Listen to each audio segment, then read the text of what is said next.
All right. Good evening, everybody. How are we doing? Check on in. It's evening stream time. How are we doing, everybody? Oh man, I gotta start Facebook up. Check into the stream. Comment where you're tuning in from. Happy, what is it? Wednesday night. Happy Wednesday night, everybody. Wednesday evening. Comment where you're tuned in from. Be Wicked, how you doing? Aaron, where you tuned in from? We got Big G in the chat. Like Spike. That's what I'm talking about. Let's go. How we doing, everybody? Comment where you're tuned in from. Quick updates on the situation in Ukraine. City of Mykolaiv. 6 hours ago, MLRS barrage hit a suburb in Mykolaiv. Billy PH tuned in. How you doing, James? We'll get that loaded up. How you doing? Nova Scotia, Canada. How you doing? Happy Wednesday. Virginia's tuned in. How you doing, everybody? Let me get the chat loaded up. How are we doing, everyone? Pennsylvania's tuned in. North Carolina's tuned in. Utah, how you doing? What's good in Racine, Wisconsin? What's good there? Denmark's tuned in. Hey, how you doing from Sherwood, Oregon? How you doing? Vancouver, Indiana, upstate New York, United Kingdom. How you doing? Madison, North Carolina. Minneapolis is tuned in. How are you guys doing? Upstate New York. Elizabeth City, North Carolina. Let me put the chat up now. Northern Ireland. We got it started. Now I'm just going to get the chat. I can read comments and get it going. Let's pull up the latest. Zimmerman, Minnesota's tuned in. How you doing? Australia's tuned in. So, Russian forces are closing in. They're moving in on the border cities. We're probably going to see increased activity today, or at 11 p.m. stream, I should say.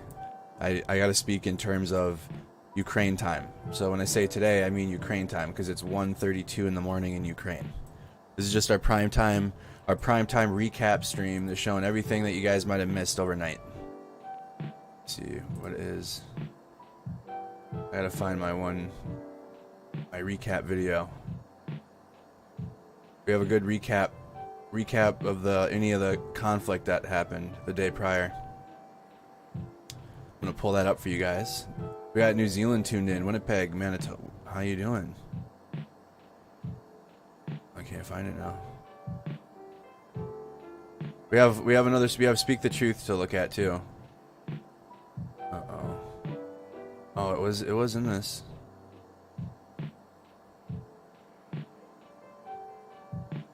I can't find it. It's the military site that we found to give us the updates, or like a recap stream. Michigan's tuned in. How you doing? How you doing, Nate? I passed it. Alright, I gotta look closer. It's not the sun. We can look at this one too, about the 40-mile Russian convoy that everyone's been asking. We watched these overnight. I might have passed it, someone said. It's not Speak the Truth.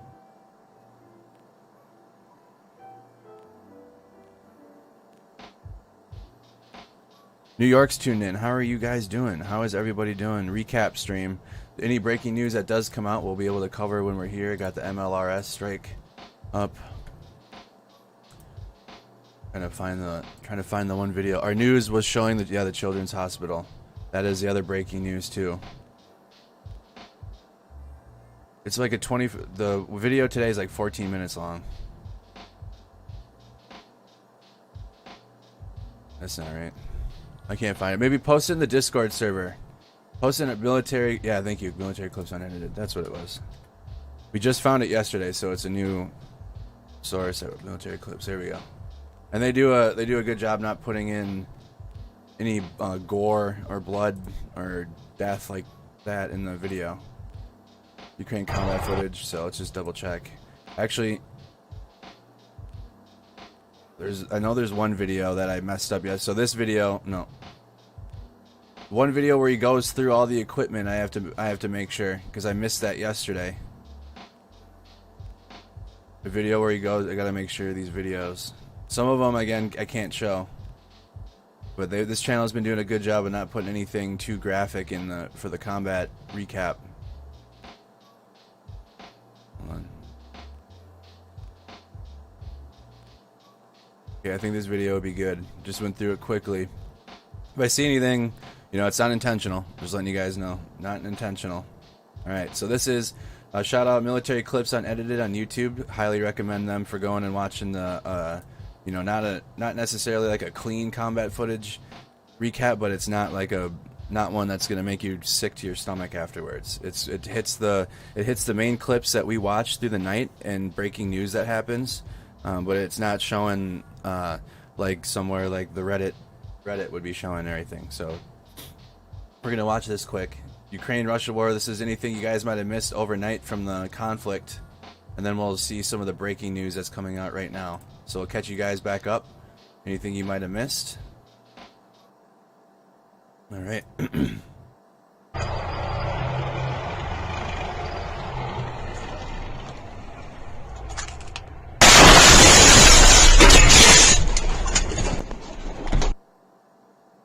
So that the first video was a Russian tank firing at a civilian not far from Balakle.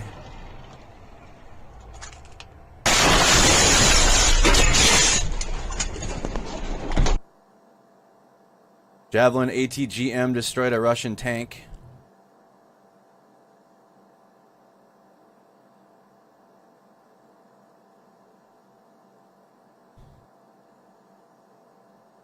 Military clips unedited.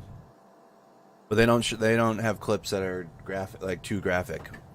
Yeah. Ukrainian soldier tries to scare a Russian tanker inside of his BTR to come out.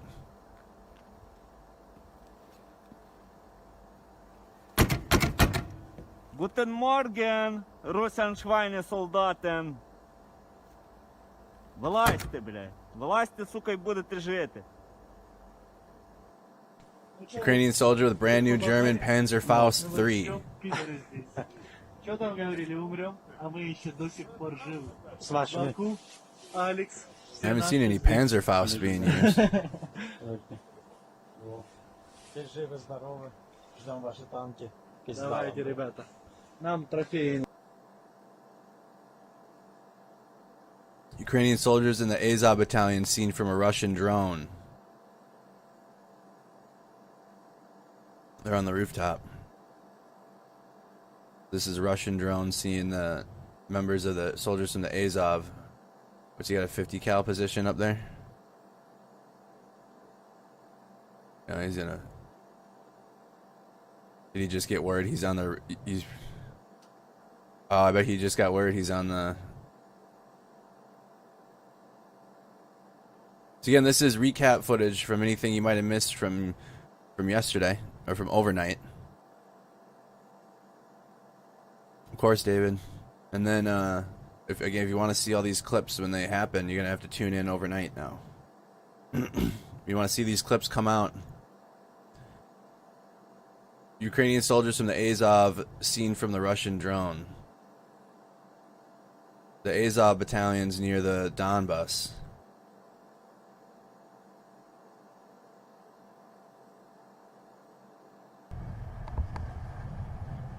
Russian troops move in on Crimea.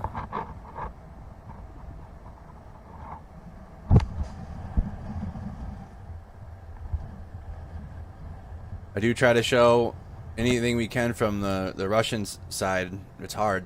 About 90% of it's propaganda. So I can't really show, or I can't really go into what the Russian government is saying. But we only really get to see Russian movements from their clips they post. And even those clips are targeted. Russian helis in action. Here's some more of their training videos that they're putting out. It's not actually a training video, but it looks like one.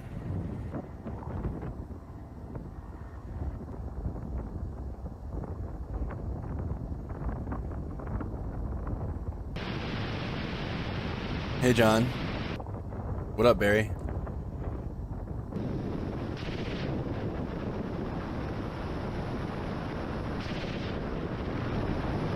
Again, this recap of anything you might have missed from yesterday. The big clips that came. Russian helis.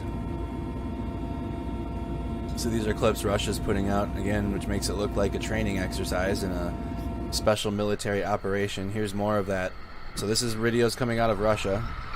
As you can see, it looks very, very mids. What's this channel? Military clips unedited. But again, they don't put clips that are too graphic in nature, which is fine. Oh, they get the Russia's posting this. Russia's posting all of this. They're not denying that they're in a special. They're calling it a special military operation. So they're not denying the fact that they're doing things. They're just shying all of everything they're doing militarily in terms of destruction, and all the bombings of the hospitals and the schools and the residential areas. They're showing videos like this. So just take your mind away from it and look at this video. And what does it look like to you? It looks like a mids training video that the army puts out for jobs. Like, here's what it looks like to be an 88 Mike. This is exactly what it looks like, because they're doing a quote special military operation. So this is how we're getting the videos from Russia, but they're not. Their Russian videos aren't going to show anything that you're seeing from the clips on the ground that we're seeing every day.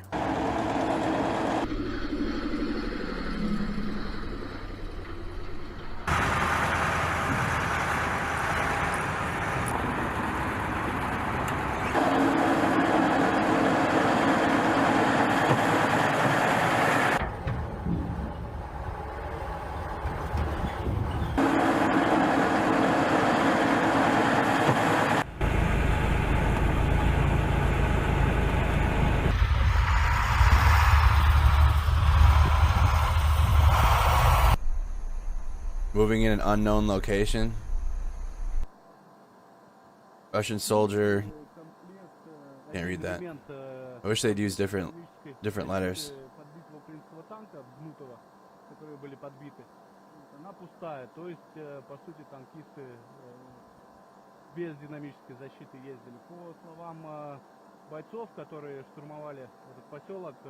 Can't read what the words say. It's in the snow. Okay, this is the other big news. Good thing we're going through this, because the Russian forces took a city called Skadovsk last night, or yesterday. My brain is both 8 hours ahead and in current time right now. So yesterday, it's 1:42 in the morning. So yesterday in Skadovsk, which is here's Skadovsk. It's south of Kherson. They took this city yesterday. They went in, drove right into the city center, the National Guard, and took it. So this is the latest city that they had taken, Skadovsk, the Russian military. They're trying to get as much as they can bolstered so they can send up more reinforcements to Kherson and then go take Mykolaiv. Take this route they have planned. It's almost like they have a few MSRs already set up. This one's a big one. This one's a big one up here. Big route. But this is Skadovsk. Anyway, staying back on track. Skadovsk. Lots of cities are slowly being taken. It's not like the situation's improved at all. If you haven't tuned in since last week, I mean, the blitzkrieg style that Russia tried at first that's kind of subsided. But now they're still slowly taking cities, and they're bombarding the city every single night, and then they're working on the smaller cities around, like a major city. So they already took Kherson about a week ago, and then now they're taking these smaller cities. I won't be surprised if today we see more. This city has an airport. Start seeing more of these little cities start getting taken by the Russian forces. But here's a video from Skadovsk. Where'd it go now? Oh, it's in the clip. All right. I was going to Twitter because this is where we watch all these feeds, all these clips when they come out. Skadovsk, right here. Russian National Guard took it, and then they were pepper spraying people or hitting them with a fire extinguisher or something. But they were spraying the protesters or people that were out there.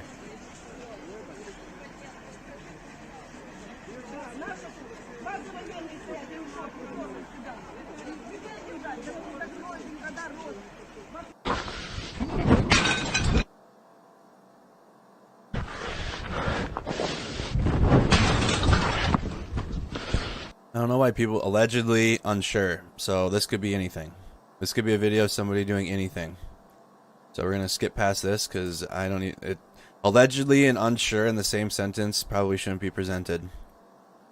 We're gonna skip past that clip because I don't know what that is, and even the title says it's unsure. We've seen this one though. Зверуху сегодня отжали, блядь. Вторая армия мира, смотрите. Колеса, кто такой? Второй Ukrainian soldier showing abandoned Russian artillery pieces. такое, блядь. Вторая армия мира, блядь. Ебануться. Технику забрали. I've seen it. This one's good. This video is good. Стволы, сука, грязные, блядь. Все в хуйне, в залупе, блядь. Что? Вот так. Паленая зетка, блядь. Смотри. Краска, блядь, ёб твою мать, диви. Ебать, снегом отмывается. Ребят, все, некогда. Это же наша машина. Смотри, что, блядь, где зетки нахуй делась? Смотри, вторая армия мира, смотри, колесо такое, колесо такое. Кого ты, сука, подсрачники давал?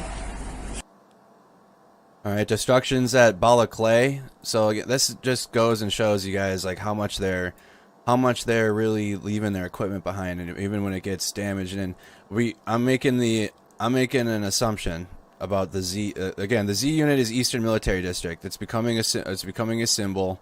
Both Russia's branding it now because the West is getting scared of that symbol because they are trying to, you know, people need symbols. People need to hate symbols. People need symbols to whatever.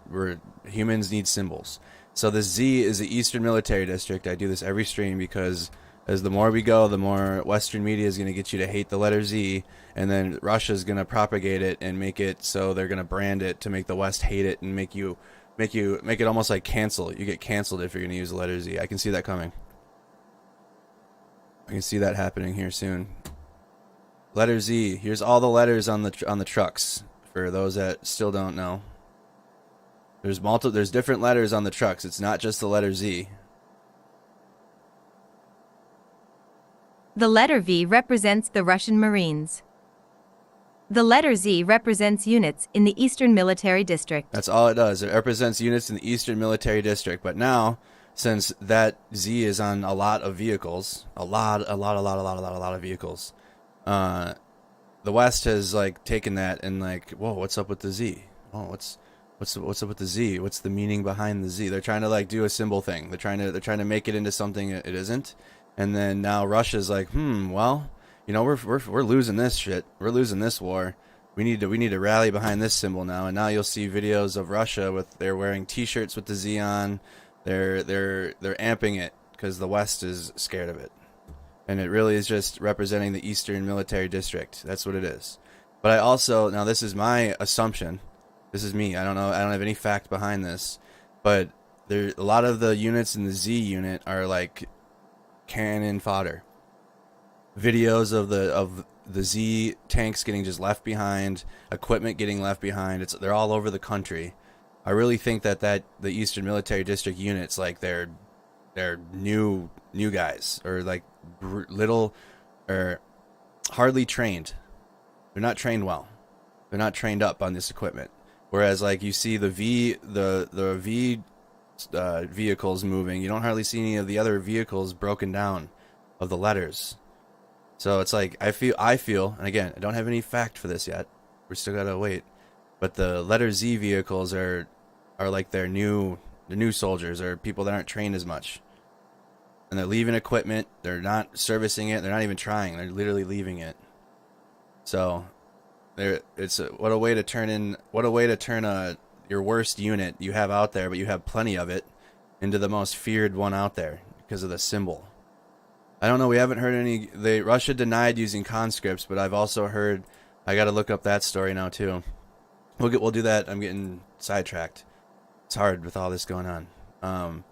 But the conscript. Russia said that they're not using conscripts. But I have seen that that is not true, and that they actually are.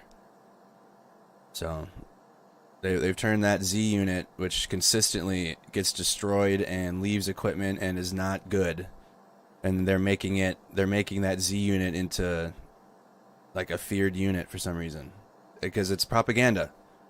Второе такое, блядь. Вторая армия мира, блядь. Ебануться. Технику забрали. Сейчас едем за другими аппаратами. Смотри, стволы, сука, грязные, блядь. Все в хуйне, в залупе, блядь. Let me get the article for that, please, about Putin walking the Краска, conscript back блядь, ёб твою мать, диви. in Discord. Снегом отмывается. Ребят, все, нету, нахуй. Это же наша машина. Смотри, что, блядь, где зетки, нахуй, делась? Смотри, вторая армия мира, смотри, колесо такое, колесо. Do we have the article for Putin walking the conscripts back in the Discord?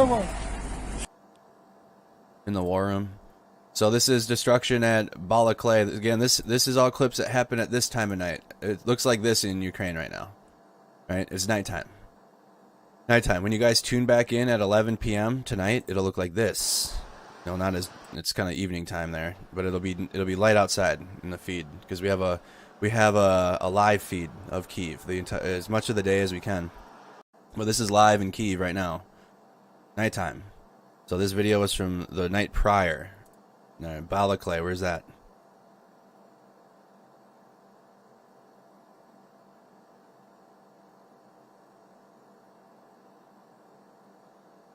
Balakleay.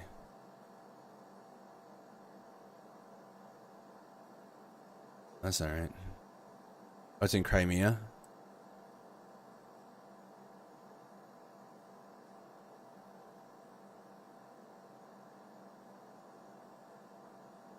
Oh. I'm on location. Balaklev. Balakleay.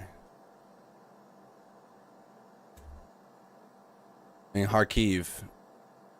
It's to the south of Kharkiv. This was last night.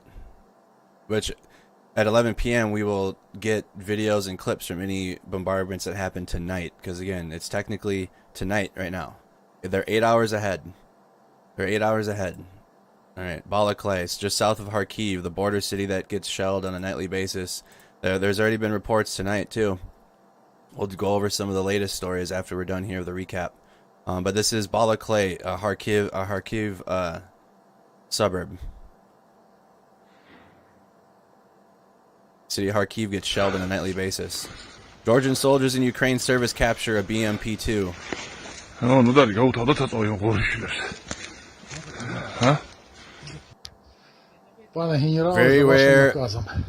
Very rare BTR ZD Skretchet airborne air defense vehicle captured. Отжатая БТР-ЗД. С ушечкой. Все будет Украина. Позывний Нью-Йорк. Another captured BMD-2. Стріляли по ній, стріляли, вона якась заговорена. Тоді ми вирішили її забрати, коротше. Русські розбили. This one has a V on it. Коротше, там. This one has a V. So these are Russian Marines. That's a Russian Marine vehicle. Got the V on it. Папочки навіть лишили і ботинки, блядь, босиком втікли. Голыми руками. Голими руками, коротше. Одной единицей, блядь. Это все хорошо, я тоже должен попасть на это историческое видео. Чуєте? Balaklev, 3 Russian bombs.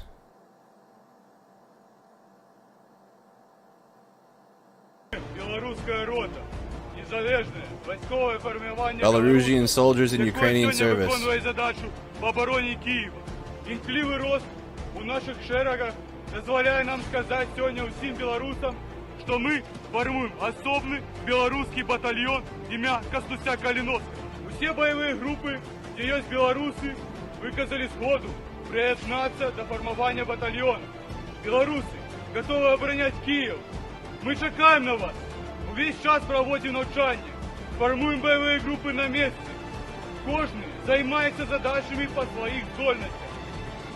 Приєднатися до нас можна в розмобілізаційний центр у Варшаві. Живе Білорусь! The soldiers from Belarus fighting for Ukraine. This has a Z on it. Destroyed Russian BTR. Ну сейчас угоним. Заводите питание немного. Ну поехали ним, блядь. Вы ебашили колонну.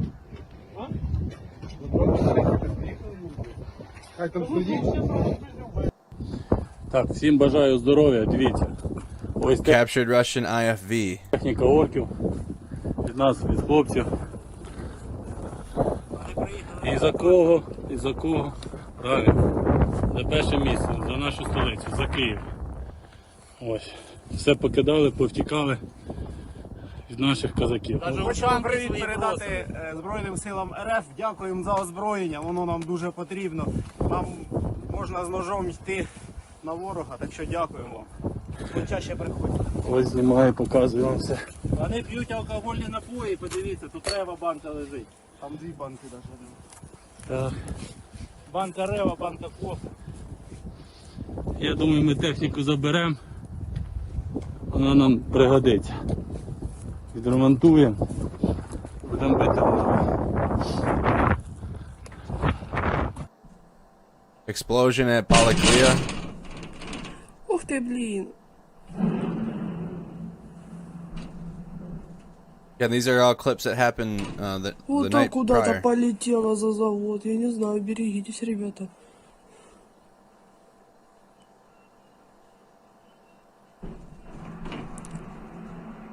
Ой, мамочка моя родная. Извини за качество. Yes, Belarus, the government of Belarus is. You got to realize governments versus people, right? Governments, the Belarusian government is a puppet government to the Kremlin. But there's plenty of people in Belarus that aren't down with that, and so they're going to take up arms and fight with Ukraine. Oops. Went back too far. So this is explosion at Balaklia. Where is this at? Is this the same spot? Yep, Balaklia. South of Kharkiv, border city. Here's Kyiv. Right, here's Kyiv. Here's Kharkiv, border city. Belarus to the north.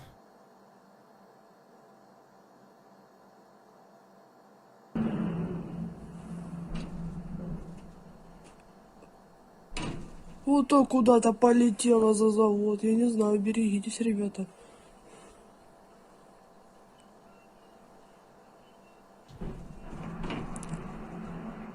Ой, мамочка моя родная.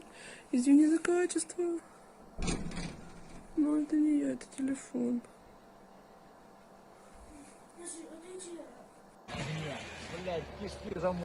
Hold on. No, I think this. Okay. Yep. So that was a destroyed Russian tank column. I think there was a couple of dead bodies in that video, so we're not doing that. Captured Russian tank towed by a Ukrainian farmer. So, again, well, I'm going to play some clips from John Sweeney as well from yesterday morning, and I really do hope you guys get to tune in as much as you can. I'm pushing it earlier to 11 p.m. to try to get some of you that have to go to bed early, so you can watch at least maybe an hour or a half hour of it of the stream. A lot of clips do come out at about 1 a.m. though, well, between midnight and 1 a.m. because that's like 8, 9 in the morning in Ukraine. So they talked about the farmers, and it's lighthearted, but the situation still, I mean, we're trying to find lighthearted moments in this with the tractors, and they're pulling the tanks, but the situation is still not changed. Another captured Russian tank towed by a Ukrainian farmer. Russian tanks moving in Skadovsk. So this was right before they took the city in Skadovsk. Again, this is the latest city that they captured yesterday. Skadovsk, to the south of Kherson. This is really quiet. No, that's too loud now. Skadovsk, port city, a little port town. And this was a video of them rolling into the city.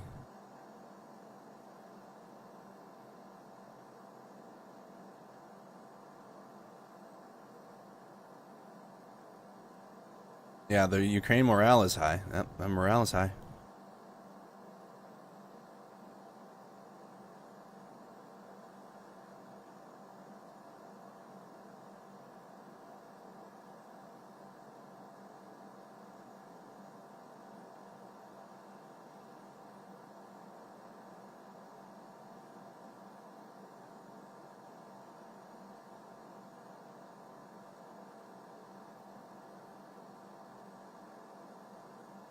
They took that city pretty quickly.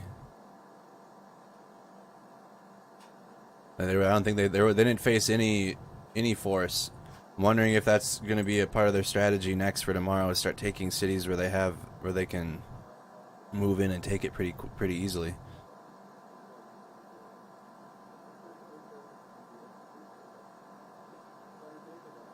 How can I show all this with no translation? What do you mean? I can't translate. I can't translate what the soldiers are saying, but it's video. I can't. There's no way I can't translate. Russian column in Mariupol. Again, this city's been trying to get evacuated all week for like 4 days now. 4 or 5 days. Going on day 5. Mariupol, trying to get this city evacuated, and Russia just isn't letting it happen.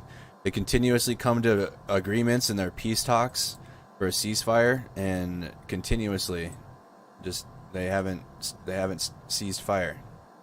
Russian column seen in Mariupol, one of the other huge port cities.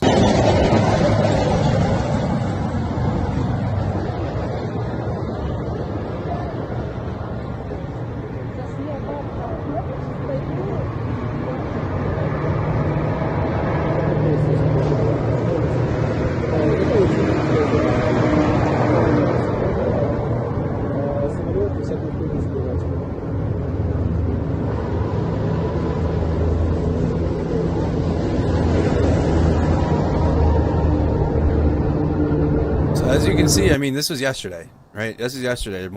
They're bolstering these cities. They're bolstering their offensive. They're getting vehicles in position. There was one column that was hit yesterday outside of Kyiv, near what's the name of the city? No, this is Kharkiv. Come on, a little bit over here. Kyiv, Brovary. So you can see all these blips right here from Ukraine. Near Kyiv. Again, this is the capital city. This is where we're tuned in. This is the city center. As you can see, the Russian forces are not far. They're about 17 miles away from this feed right here. They're about 17 miles away from this live feed. Maybe even less now. They took the city of Bucha 2 days ago. They're working on Irpin. I don't think they've officially taken that city yet, but it's very imminent. But there was a Russian column 2 days that had been staged and running drills through Brovary, and they hit it yesterday. They hit the column yesterday, 12 hours ago. Russian column on the way to Brovary was destroyed near Vletka, Demirka, Bodanivka, Rudanya villages. Security Service of Ukraine asking for citizens to report on Russian soldiers who fled to nearby areas. So they've been moving their equipment, bringing in more equipment. They've been making moves. This is this video is from Mariupol, port city down here, southeastern section near the Donbas. This city is huge because it's a land bridge from the Donbas to the rest of their controlled area north of Crimea. So they'd have Crimea, which Crimea has been annexed since 2014, and then they'd have this entire southern region down here, including the Donbas, to make moves in.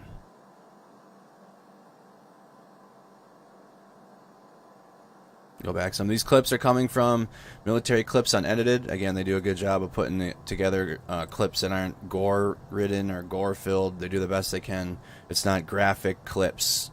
There's plenty of those on the internet. You can find those, but we're not doing that.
Shelling in Durahi, Kharkiv area. What's Kharkiv just every night. We have to refresh the latest and see if there's anything.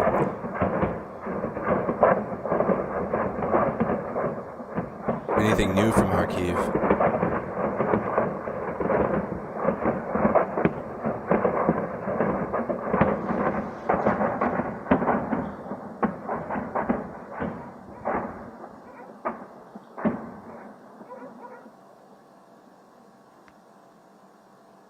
The group with the knight symbol.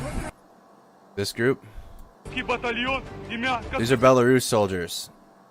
Belarus is an ally to Russia, but these are citizens of Belarus that aren't cool with that, and they're gonna go fight in the International Legion. So even though they're from the country that is an ally to Russia, that's the government, and you can see that because these are people that are fighting for Ukraine, but they're from Belarus. That's what that knight. That's their. I'm sure it's a crest from Belarus in some way. All right. The other thing too. Let's get an update on Speak the Truth. Again, go subscribe to Military Clips Unedited. Give them a like, and then give them a view, and then Speak the Truth.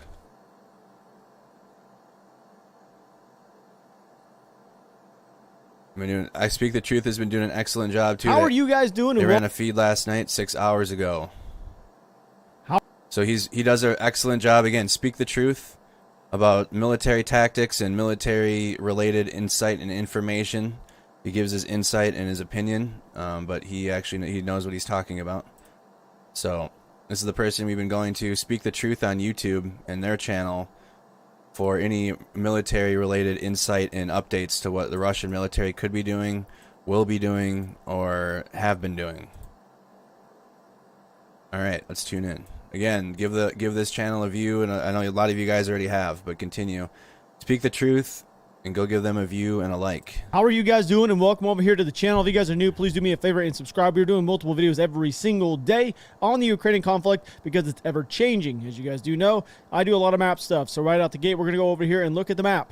So there's a lot going on here in the northwestern side of Kyiv, this area right here. The Russian forces have actually been pushing down from the Chernobyl plant. Actually, right now, Chernobyl has no power.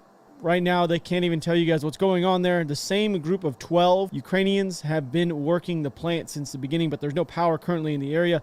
So we can do that when he touches on subjects. We'll go and look at them. So that's one of the other breaking stories from last night. Is the Chernobyl power plant has no power, and there was debates going back and forth between. We were watching it on Twitter live play out, and people arguing with that Chernobyl is okay with the power output they have, or with the reserves, and then there's the Ministry of Ukraine was like, no, it's bad. Chernobyl nuclear power plant. Here, this is New York Times charges. 6 hours ago. ABC, what's the latest scare? What could happen? Okay, we don't want what would happen. We want when. Okay.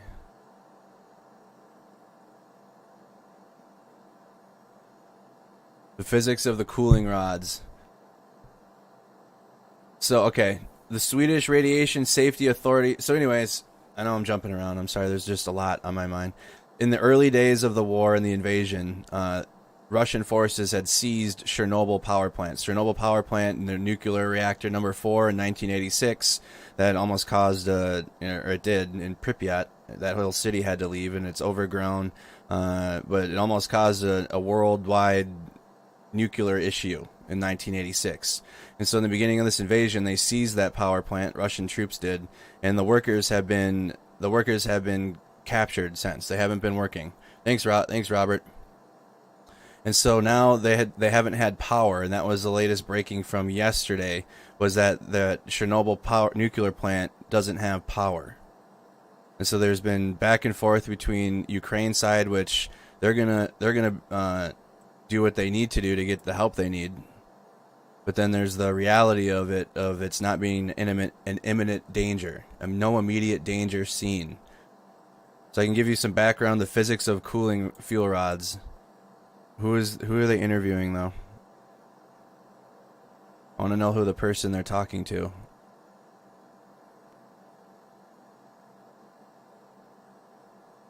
So I want to know who they're talking to for their information. ABC. Articles are usually good. Again, we look at articles. We read. Watching late night news programming is the propaganda part of this, of these mainstream news. But reading, you're going to get an article. You're going to see who they're interviewing, and we can look up who that person is. Internationalist Reagan. Who's Reagan?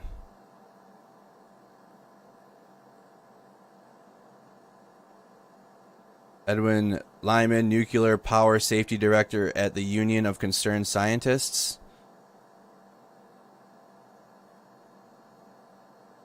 Well, let's just read this, I guess.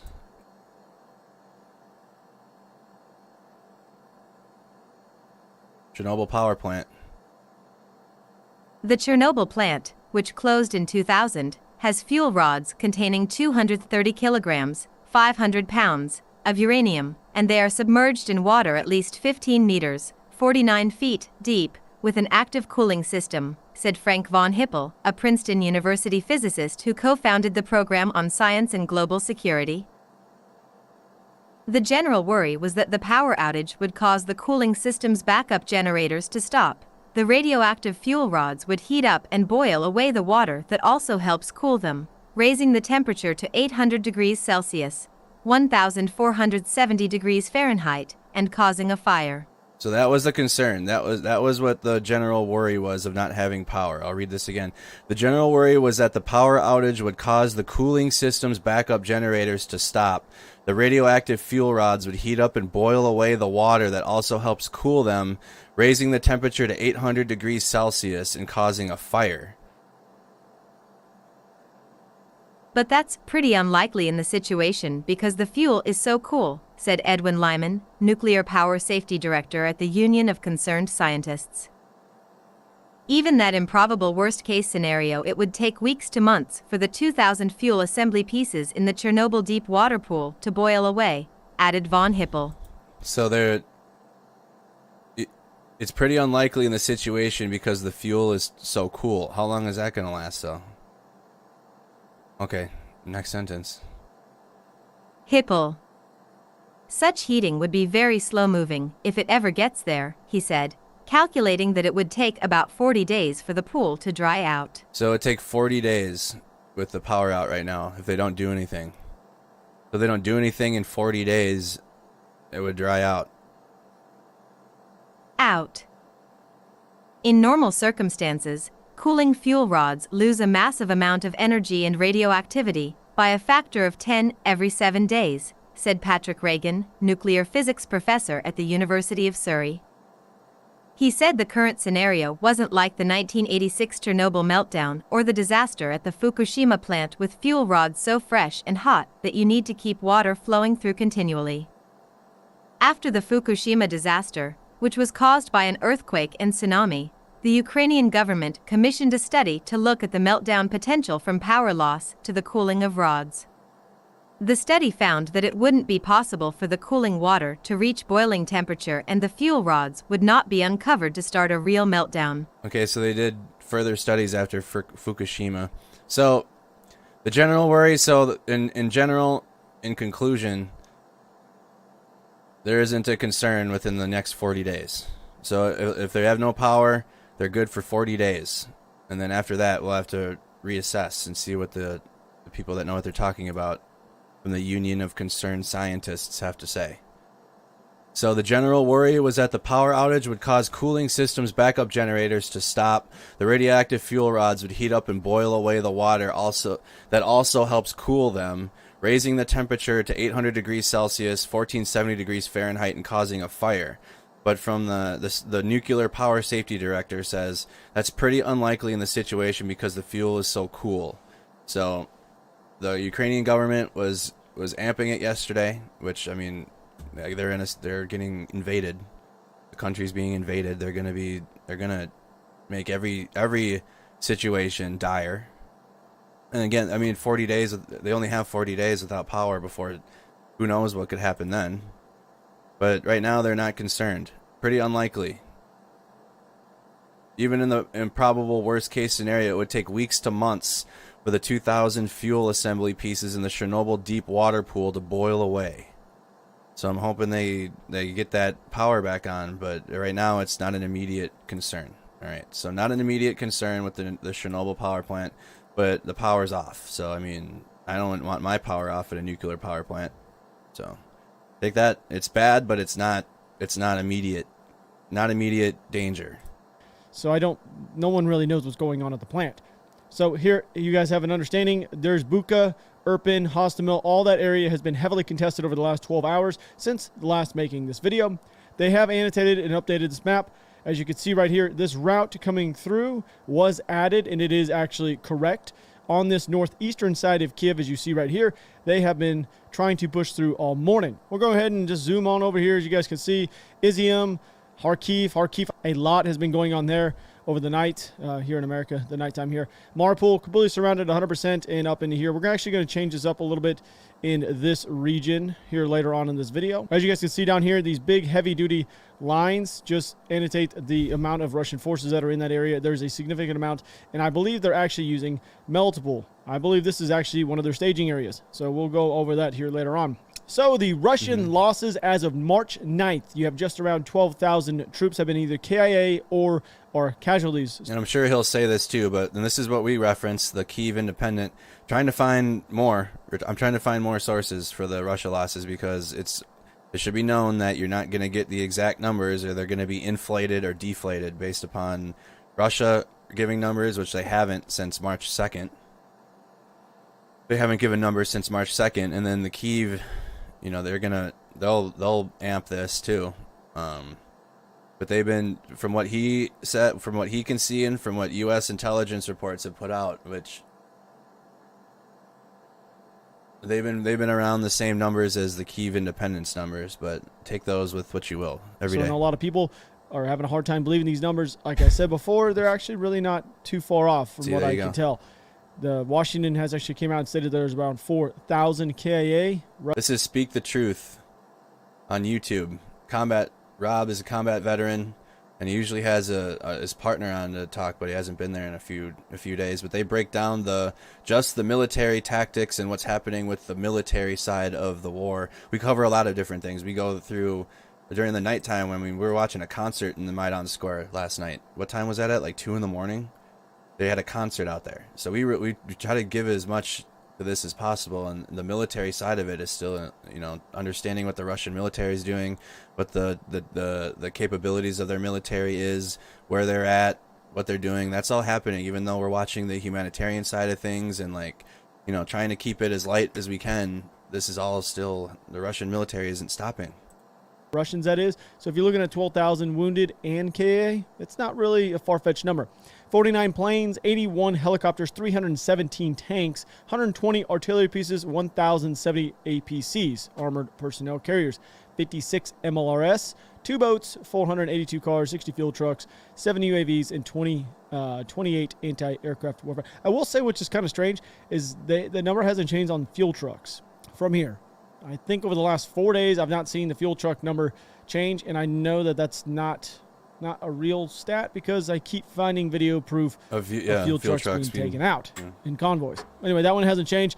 There has been a lot of movement when it comes to troops being either KIA and or wounded. The only areas that's been heavily contested has been that Izium right there in Kharkiv, of course. There was some aerosol attacks over here in Vovchansk, as we do know yesterday, that was actually unsuccessful. Sumy, the route that is coming out of Russia, into Ukraine, that is supplying those forces, the Russian forces on the eastern flank of Kyiv, that one is constantly getting hit. So that's where they are sustaining most of their casualties.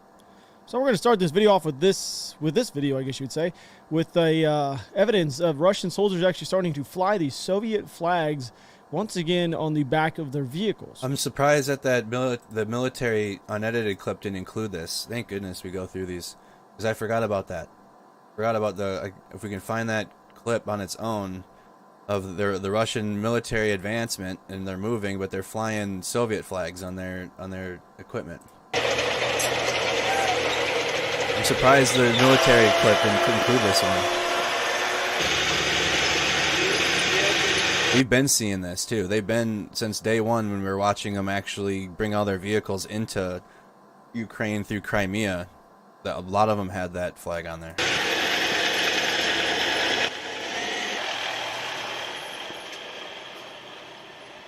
Oh shit! Speak the truth in the chat right now. That's oh my god! What up, dude? Hey, great content. Hey, Speak the Truth is in the chat on YouTube. Great content. We go through your videos every single day. Yeah, we go through your videos every day. Great job. Great work. Everybody take a moment now that they're in the they're actually in the feed. Go subscribe to their channel, give them a like and a view. As always.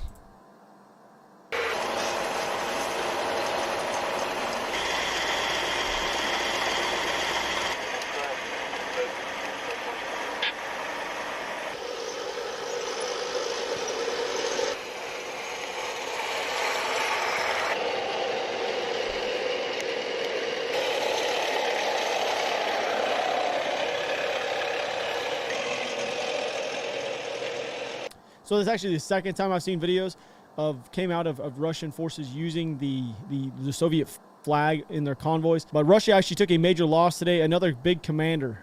This would be the third one. The commander of the reformed 33rd Motorized Rifle Regiment, Lieutenant Colonel Yuri Agorov, was actually reportedly killed in Ukraine. He was actually the previous chief of staff of the 56th Air Assault Brigade. So this is another high-level dude who was just taken out. The United States has actually rejected a plan for Polish government to deploy Poland's fleet of MiGs to German airbase, to the German airbase we have. And the Pentagon actually stated that Polish government had not consulted with the United States prior to making that announcement. So he's laughing too. It's a continuous back and forth. They have not figured out this jet deal yet. They just continuously keep fumbling the jet deal. Like they haven't came through with a final offer or gotten that done yet. Lots of logistical concerns with moving those planes. Like it's just a lot. Poland actually came out and said, you know what, we're going to give the United States our MiGs. It kind of makes a little bit of sense, and I actually saw Ben Shapiro was talking about it today, or he tweeted about it, I guess you'd say. It kind of makes sense because they can't really trust us. You know, like our words are here in America with our current government is really kind of meaningless. Like we're going to do something and we're like, you know what, we're not going to do it. So They're kind of like, you know, we're going to give it to you and then we'll go from there. Stoltenberg sounds just like the EU and NATO and the the ICC, the International Criminal Court, all of them. Lots of words.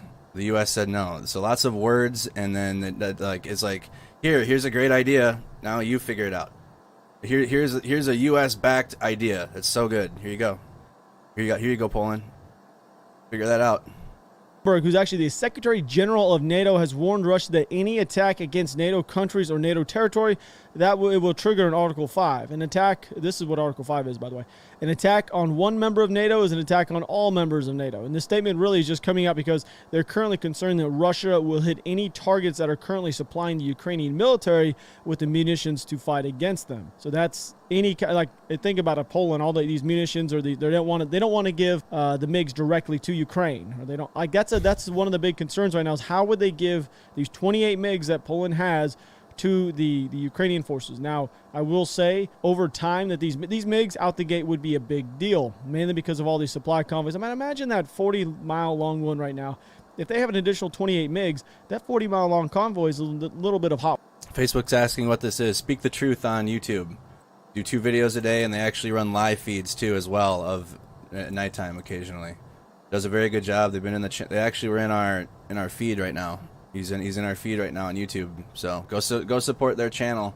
Speak the Truth blew up when we started watching them. They're at like 24,000 subs last week when they started, and now they're killing it. They do the best insight for the military knowledge and map breakdowns and just unbiased, straight up, like this is what the military is doing. This is what I feel the military is going to do based upon my knowledge and expertise. He's not a corporate, CIA analyst that the mainstream news uses. The mainstream news uses like DOD analysts that are really politicians. They're really just politicians. And they're trying to amp a war one way or another on the mainstream news. So he's a really good source, Speak the Truth, for just non-corporate, like pushing or amping a war while still telling you what's happening in the war. Hot water. It really is. For the most part. To me, I think this is a big deal that they're actually coming out and stating this, just due to the fact that they actually think that there's a chance that Russia could hit a NATO force that's actually helping Not a them shill. push There you go. some munitions into Ukraine. That's kind of a big deal. I think it is, at least. And him coming out stating that they will actually act on Article 5. That should be something that people should be thinking about. So less than an hour ago, yes, less than an hour. Here's Bravo. We got this on the map right there. It is on the northeast side of Kyiv. A Russian convoy was on their way to there. They were actually ambushed in a town called Velika Dmitria. And do we have the coordinates? The day before we saw them rolling through Brovary, and he actually talked about it. And then again yesterday, they were hit. They rolled through the day before. They had a tank column rolling through Brovary, and we found the corner store that they were rolling through the neighborhood. And then I'm sure the Ukrainian military was monitoring that, and then they hit them yesterday. So that 2 days ago they were rolling a bunch of equipment through, and then straight north into Chernobyl, which they're likely are going to take soon. They've been shelling it, and they're, like you can see, they're surrounding it. They're building their MSRs or ASRs up. They're gonna head north, but they hit that convoy. They hit this convoy yesterday. So I'm sure they spent one day watching them, and then now I'm interested to see what the Russian military is gonna do now that the Ukrainians already have responded to this route. Interesting. Ukrainian forces are currently searching house to house as I am making this video, looking for any Russian soldier who had fled the scene of that area where they were actually ambushed. So I know there's nobody watching this in Ukraine, but you know what? If you're holding a Russian inside of your house, the Ukrainians are going to come find them and probably snatch them up. And we're going to move to the the western northwestern side of Kyiv. There's actually an evacuation that is going on of all. It was an agreed upon ceasefire in this area, just so everybody's aware. For right now, it was like a 4-hour window. That's what they got. Ukrainians are stating that the Russian forces just north of Kyiv are blocking the evacuation route for civilians to leave And the Speak city. the Truth just uploaded a new video, so we're gonna have a new video to look at. There's currently 50 buses. Actually, you guys can go look too. I know That are you being guys all go blocked look. and are not being allowed passage out of the city. What does shelling mean? So on Facebook, Angela, like IDF, indirect fire, missile bombardments, bombings, cluster bombs. They've used a whole bunch. So any like missile strikes is probably the best layman's way I can put it. A missile strike. There is currently a temporary ceasefire, as I told you guys, in the area that allows civilians a chance to leave. So this route actually just takes them and actually is moving them north out of here. But the problem is, like I said, they're not allowing them to leave. And this is something that I've actually seen in multiple areas. Mariupol, for one, and Kharkiv being another one. They're not allowing these civilians to actually leave. Commentator is Rob from Speak the Truth. I don't know what the tactic, because the thing is even if they do take over these areas, now they just pissed off the entire civilian population for not allowing them to leave. You got all these women and children who are inside of here. It's not a very smart move. I don't know. I don't really understand why they're not allowing them to leave.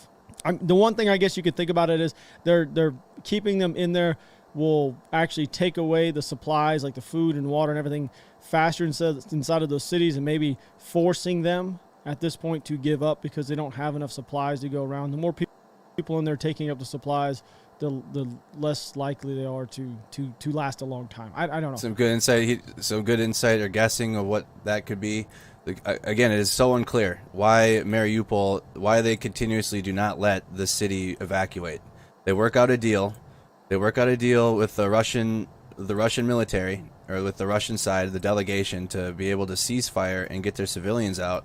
But they've already had mines along the route out. They continuously shell and bombard the area in which they have, like the one way out. They continuously bombard it and shell it, so they can't. So even though they're working out deals to have a ceasefire for Mariupol, it's like the city's trapped in here. And then keep in mind, there's nowhere else for them to go. To the right, to the east is the Donbas. To the west is the Russian-controlled territory that they're trying to connect to the Donbas. To the north, their way out is being shelled, and they have landmines. There's nowhere for that city to go right now. We'll have to wait for more tonight when we tune in all night long. Yeah, I know, Paul. I know. We'll have to wait for more tonight when we tune in for the daytime coverage. That's maybe one way to look at it. If I was in Iraq, when I was in Iraq and Afghanistan, we never once ever targeted civilian areas. Like, that was never a thing. Like, that was the last thing we ever did. This is such a different type of war than what I actually went through. This is completely different. It's just weird. So the video you're about to see is actually from the village of Maksaki, which is just outside of Chernobyl. And I will pull it up for you guys if you guys would like to. It's actually right here, Mena. So you guys see Mena here on the map I'm showing you. It's Maksaki, Mena. It's just outside of Chernobyl, and it actually looks like Russian forces have started to withdraw from this area. Go ahead and show you that video right now. So this video, just to give you, this video is in Chernobyl. I don't know why that other channel didn't include this clip either. Rob includes the good clips too. Chernobyl, this city, they have circled, or they have encircled basically. Again, speak the truth. Go give them a view and a subscribe to their channel. Most of you guys have already.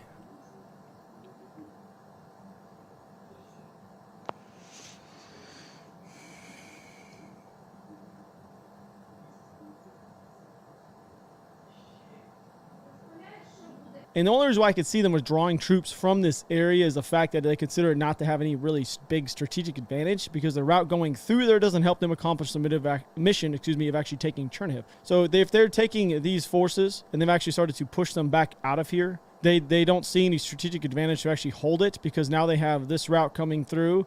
This one is the main route down here, which I guess, you know what, if you guys are new to the channel, I'll go ahead and draw this one up. So the main route that's coming through here looks roughly like this.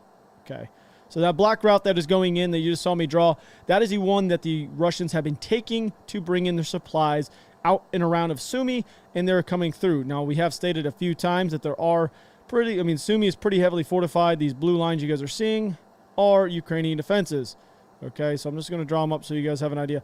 Now, there was one right here, so that might be a reason why the Russians did pull back this element that was right there. Mainly, I think they're pulling it back because they're going to help them here over Chernobyl. This area, if they get through Chernobyl, they have a staging area. The Russians, that is, they have one up here. I'm going to mark them in the X. They have one right here. And then, of course, they have one right here. These are three of the bigger ones that are in the northeast side of Ukraine. So I'm going to take you guys over here to Sumy. So we're back over in this area. The video you guys are seeing right now is actually, or about to see, is from a Russian convoy that was ambushed. And they're clearly sifting through all these vehicles, trying to take as much supplies as they possibly can. Cheryl asks, are there any YouTubers that are giving a Canadian point of view? I don't know. If there is, I'll gladly show them. If there's any Canadian I mean, I know I'm American, Rob is, but if there's other countries, people that have expertise, so they're putting out videos, I mean, we can check them out too. I'm down for that. I just have found this channel and a few other sources since the beginning. You know, it's hard to find a source that you've been with since the beginning that gives good knowledge and insight and analysis, and you stick with them. But Speak the Truth has been one of those sources. And we're sticking with as many as we can. The Kyiv Independent on Twitter is getting big, a big social media account now. So messages can start getting tailored, I feel, through the Kyiv Independent. But at least like sources like Speak the Truth have been on point since the start. But if you have a channel from other countries breaking this stuff down, I don't know what the Canadian, if a point of view from, I don't know how much different it would be, but we could check that out and see what the insight would be. He's not really approaching this from like, an American would do this, or Americans would. He's really just keeping it to what Ukraine's doing, where they're at, where the defensive positions are, where Russians are at, where they're moving, where their routes are. So even though, he's American, he's really not speaking for Americans. But if you guys have another source, we'll check them out. But Speak the Truth's been on point. I'm down for more sources. I'm always down. But join our Discord server. If you have sources or articles or anything that you need me to see, start posting them into our Discord server, and I pull them up. Especially during our 8-hour coverage overnight.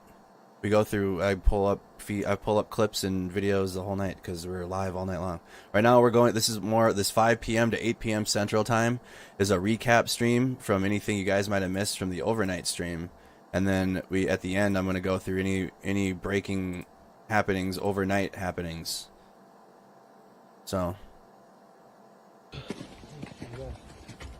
Now this is This is the area I have spoke to you guys about. I think this route, I'm going to go ahead and make some arrows. I think this route all the way through here is going to be constantly ambushed. I think Russians really need to think this one through. This should not be their main route, and it currently is. If they continue to use this, they're going to take heavy losses. They're going to lose so many vehicles on the way and men that are trying to push all the way to this eastern flank to take control of it to then push through Kyiv. In the same area of Sumy, another Ukrainian TDF unit has actually ambushed a Russian convoy just outside of it, and the photos you're seeing currently are actually from a totally destroyed T-72B3M tank and a fuel truck. So there's another one of those fuel trucks. Let me pause this quick. I forgot to turn on my chat bot again. The chat bot's on now. My bad, Facebook. T-72B3M tank and a to then push through Kyiv. In the same area of Sumy, another Ukrainian TDF unit has actually ambushed a Russian convoy just outside of it, and the photos you're seeing currently are actually from a totally destroyed T-72B3M tank and a fuel truck. So there's another one of those fuel trucks I'm talking about. They actually captured an armored field ambulance. I personally have never seen one of these in person, an armored field ambulance. This is now the first one that's actually been seen inside of this conflict thus far. And that was just outside of Sumy. I'm telling you guys, this main route, the Russian forces have spread themselves so thin in certain side of areas. They pushed all the way up here. I mean, you're looking at all the way up there. The forces are thin up there. All right, so now they didn't. I don't think they've left any major element on this route. Which, if they would have, then they wouldn't have to worry about ambushes as much. Which is not the case because that's clearly what is happening.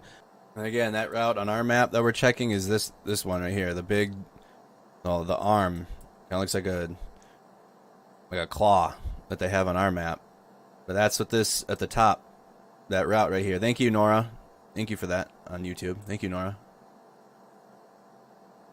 Around Sumy because they don't even have control of Sumy. What I really believe is they pushed too far, too fast. They should have controlled these outer lying areas and then pushed in, staged. Pushed in, staged, pushed in is what they should have done, but they just kept pushing through. And I think a lot has to do with the fact that it's being covered so much on social media. They need to actually seem like they're gaining ground. They're actually gaining some territory inside of Ukraine and making them look a lot bigger than what they are. When in fact, they really are not. Well, they're not really that well equipped. So we're going to go down over to Kharkiv. So Kharkiv, the Russians actually took a fairly large blow today, early today, when a large convoy was ambushed just north of Kharkiv. So just north, as we know, Belgorod coming out of here, that is a main route that the Russians have been using to come in. So this main route that is coming in, they were ambushed just on this main route north of Kharkiv, somewhere around where that square is. So the video you're going to see is vehicles literally haven't been moved. So here's that. I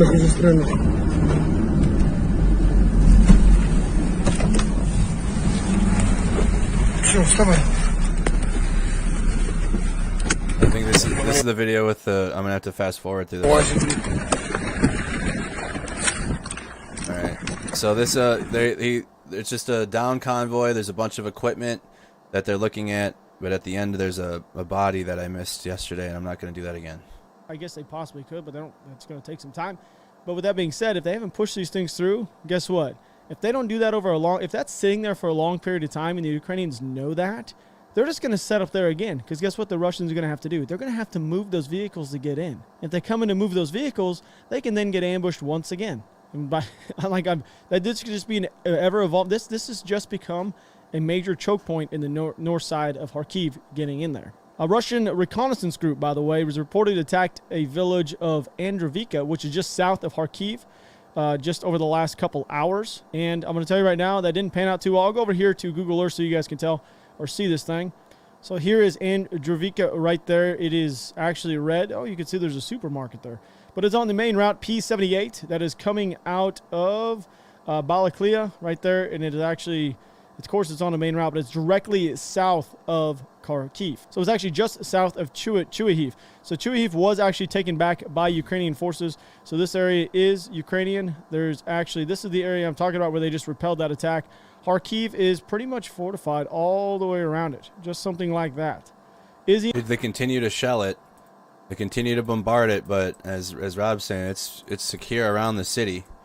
But there's shellings they're trying. They're trying. The Russian military is trying their hardest to take this city. I think they're likely going to take Mariupol before they get Kharkiv. Not even a guarantee they're going to get Kharkiv, but the Russian military isn't stopping. That's That's the guarantee right now, is that they're not stopping or considering stopping and turning around. So that's the one thing we know for sure. Now, whether or not the Ukrainian military will hold the city is on Ukraine and the military. We'll have to wait for that. But right now, they have not taken it, and they're having a hell of a time doing so. Has actually been taken completely. Thank you, Nina, for that. Completely over, and down over here near Severodonetsk is kind of like this. So everybody is new. I'm just kind of drawing you guys so you guys have an understanding. That whole area is pretty much fortified. So like I was saying, this area right here, I'll put an X for you guys, but this is the area I am talking about where they repelled that attack. That's a good win. That's a good win. And also there was 27 civilians that have been killed in Kharkiv in the last 24 hours. 170 been killed since the very beginning of this conflict, including 5 children. And that has to do mainly with shelling. The indiscriminately shelling, they're just bombarding these buildings. And we're going to move down here near Volkanova. As you guys do know, this area is Russian held, and it has been annotated on the map, as you guys can tell. Thank you for that, Lexi. This is the new area that was added. Lexi, thanks for continuing the coverage. Thank you so much, Lexi. And it is red like it's supposed to be, so now they control all that area. The photos you were seeing right now are of Russian forces down there. I want you guys to notice something with these helmets. These helmets are literally the exact same helmets that we would be using in World War II. This is another indication that the Russian military isn't as powerful as people had thought. They're not nearly as well equipped as everybody has thought. Like this may just be the normal foot soldier or the normal infantryman or like just normal regular army man. That doesn't matter. Inside our military, as in like the United States, everybody has a good helmet at least. These guys are literally using like pot helmets. Like I have a better chance of the Calphalon in my kitchen stopping a bullet than the thing that they're using on top of their head. Yeah. That's so goofy. I don't even know why they have these things on their head, but so now it's another indication. For real, I'd rather have a Kevlar. I'd rather have some backroom supply sergeants Kevlar that's been from like the early days of the Iraq War than what they got on right now. Even it's the same thing, but like just that is so old. Look at this. I almost choked on my saliva, but they're wearing World War II helmets. Straight up World War II helmets and beanies. Looking like the same Soviets from the 80s, right? Who lived through the Cold War. I wasn't old enough. No, we're not frozen. Who lived through the Cold War. Cold War II. Something with these helmets. These helmets are literally the exact same helmets that we would be using in World War II. This is another indication that the Russian military isn't as powerful as people had thought. They're not nearly as well equipped as everybody has thought. Like this may just be the normal foot soldier or the normal infantryman or like just normal regular army man. That doesn't matter. Inside our military, as in like the United States, everybody has a good helmet at least. These guys are literally using like pot helmets. Like I have a better chance of the Calphalon in my kitchen stopping a bullet than the thing that they're using on top of their head. That's so goofy. I don't even know why they have these things on their head, but so now it's another indication that they're not nearly as powerful as everybody thought. What is with the bands on their legs? That is they're using red. Let me see. The Russians are using red and white. Ukrainians are using yellow. Let's look that up quick. I looked it up yesterday, but let's get the answer. Russian red bands. Red band. No, Russian military. Red band. Trying to find the news.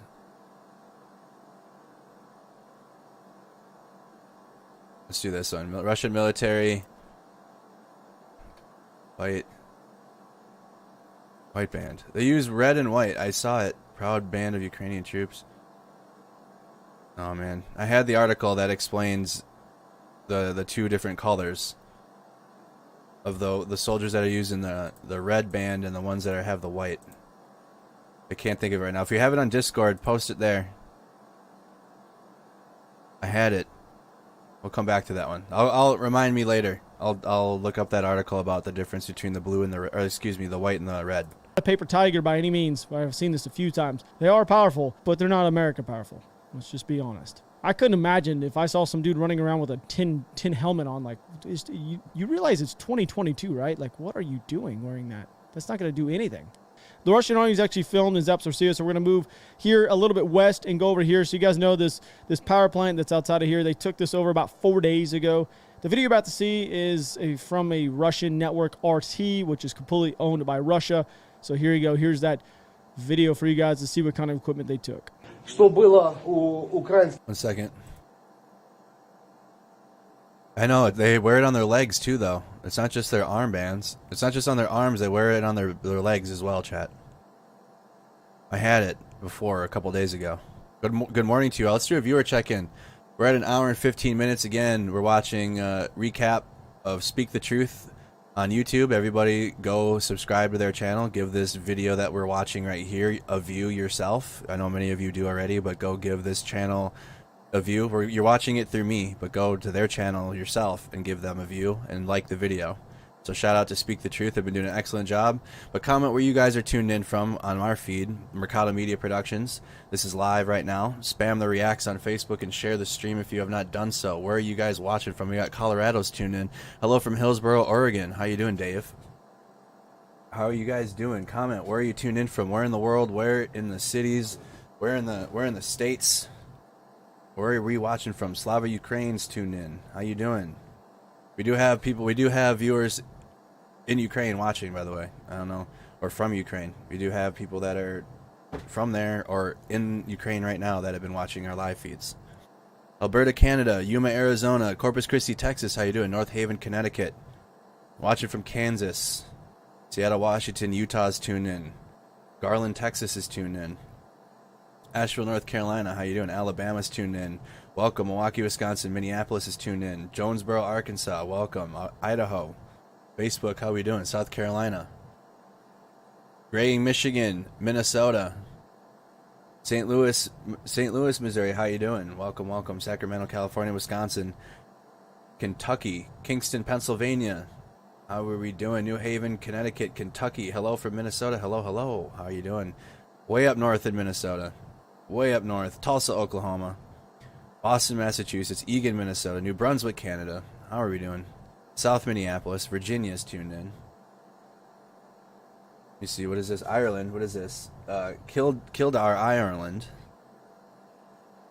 United Kingdom. Saskatchewan. Ontario, Canada. Houston, Texas. Michigan. Quebec. I'm in Minnesota. I'm streaming from the great state of Minnesota.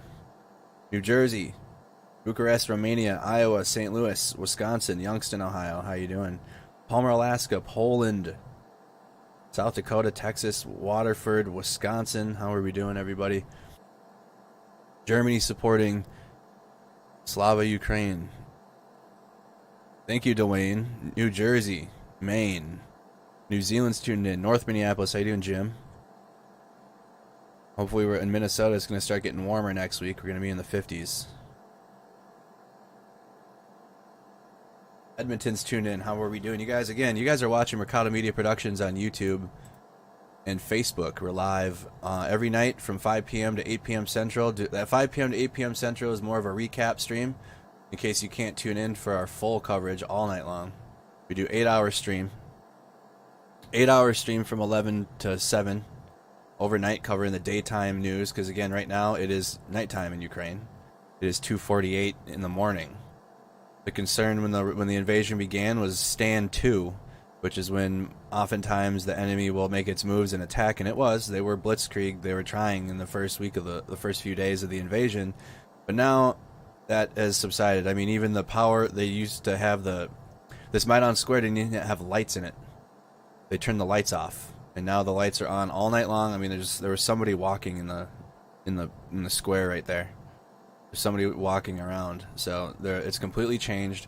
And so if you tuned in at the beginning and you're watching now, I've switched my schedule, so we're up all night long, and we just do kind of a 3-hour. So this stream is going to go for another hour, about another hour and 40 minutes. So just a quick 3-hour recap, and also touch on any breaking nighttime news that's happening. And then a break, and then we'll be back at 11. So who here tunes into the all night coverage, who here tunes into the 11 p.m. to 7 a.m. coverage, where we watch some of this stuff as it happens. But again, we use some great sources like Speak the Truth for our recap. as well as military clips unedited, and then we'll be starting to go through our list for new breaking news once this is over with. Солдат Национальной гвардии, которым приказали защищать это АЭС, Запорожская АЭС до последней капли крови. Как мы знаем, солдаты передумали это делать. Здесь колоссальное количество вооружений. Американская М4, вернее ее клон, называется «Укроп». Здесь снайперские винтовки, гранатометы, коробки и коробки с забитыми автоматами калашниковыми. Боеприпасы всех калибров в огромном, опять же, количестве. Также и взрывчатка на атомной энергии. Forces area right there. So Melitopol is just south of here. So this is the one I told you guys I think they're using to stage. So that area right there, Melitopol. I believe that they're now using this area to stage. We've seen Russian tanks. Speak the truth on YouTube. Speak the truth. Come in there. We've seen BMPs. We've seen trains, up-upper trains come through there. I think they're using that, and this is going to be their hub to either push east, to push their forces east, and to push them north. I think that is exactly what this area is going to end up being. It's going to become a massive hub/base for the Russian military. And we've seen multiple videos over the past few days around the area. So here's a video that just came out just a couple hours ago of a massive convoy in that area. Запорожье, пацаны, это все кто к вам поедет. Yeah, and keep in mind these recap. He just posted a new one. But this is all stuff that happened yesterday during the overnight streams. We got a lot of people checking in that tuned in overnight. But this was all. So these clips you will see when we're during the 11 p.m. to 7 a.m. stream. We'll see these as they come out. But this is again, these are recap from yesterday.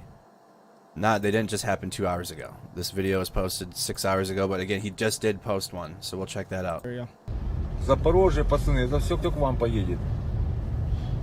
The Z units down there.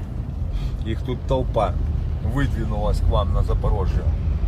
Это время 11:45, 9 марта, Мелитополь. So we're going to go down over here. So here is Kherson and here is Mykolaiv. So down in this area, there's actually video footage coming out of National Guard troops coming into the area. I think this is something that the Russian forces are going to have to use due to the fact that they don't have enough military on ground to hold the areas that they've already pushed past. So this video you're about to see is the local population is clearly not too happy with them being there. So let's go ahead and play that.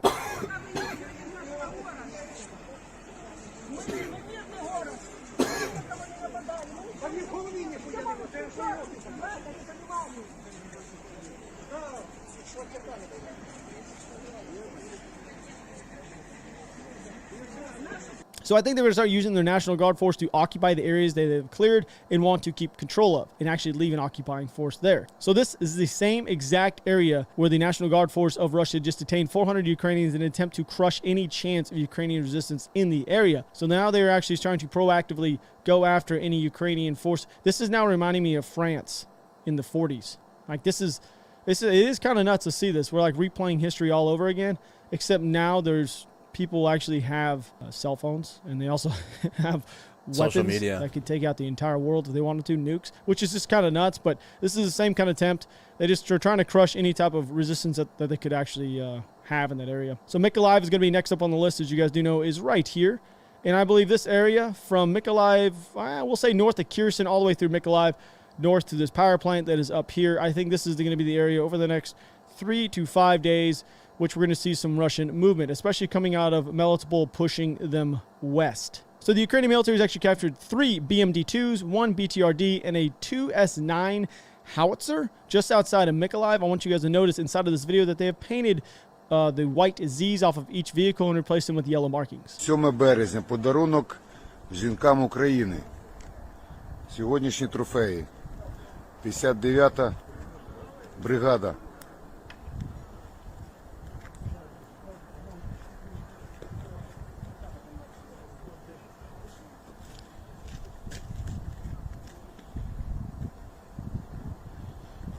Даже пайки не встигли з'їсти.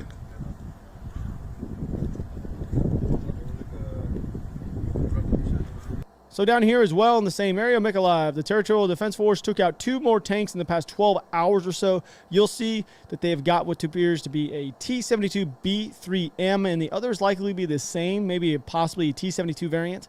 Ебать, ебать.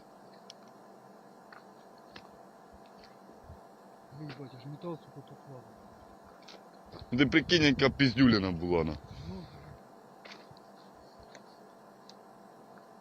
Та да?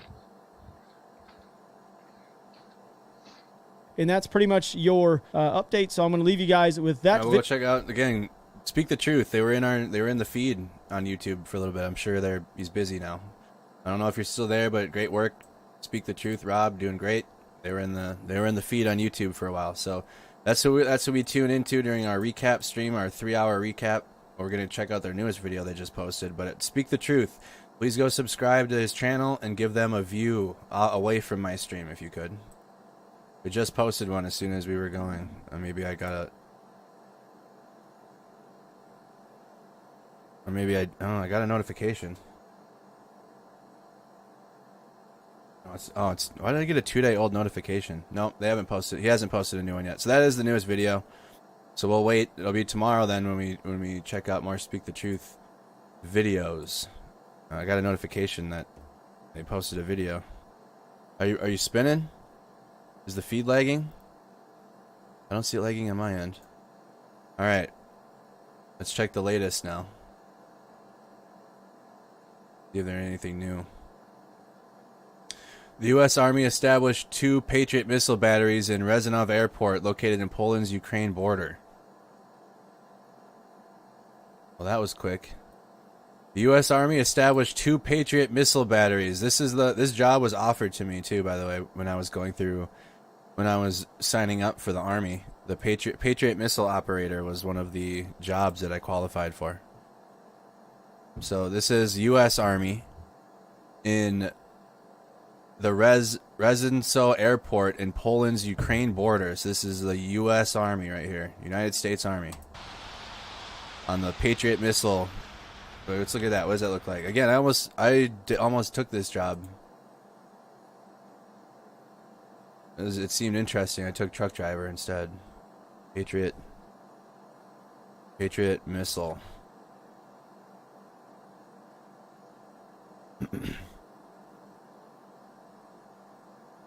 No, Army. System, U.S. Army. No lag there. U.S. Army missile. I want to try to find the images. That looks about right. It's on the back of a helmet. A helmet can transport that. Yeah, I drove that. I drove this truck. I didn't have that attachment to it, the Patriot missile system on the back, but I definitely drove that helmet all over the place. I could drift that thing. It's got the one we had PLS. This is a load handling system, but we had a PLS system in Alaska. Then a PLS has an extra axle on the back, so it's got 3 of them back here instead of just these 2. Man, that's a wide turn.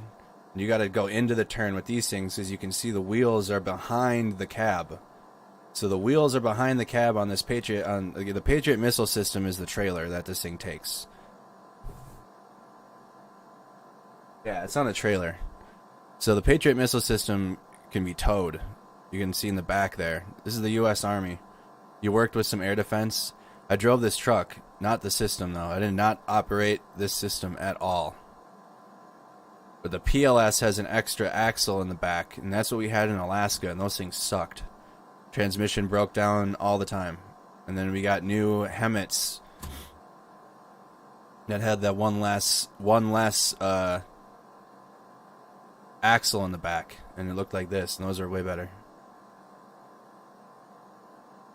Patriot missile system. U.S. Army. Poland's Ukraine border.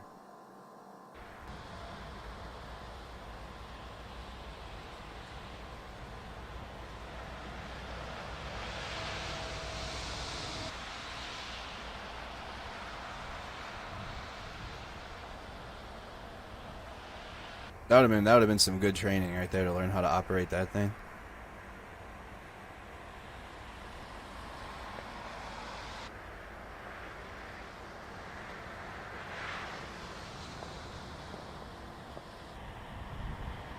We had to refuel those in Kuwait, or excuse me, refuel. Wow, resupply them. We had Patriot missile missions we had to go because there's Patriot missile systems set up in Kuwait.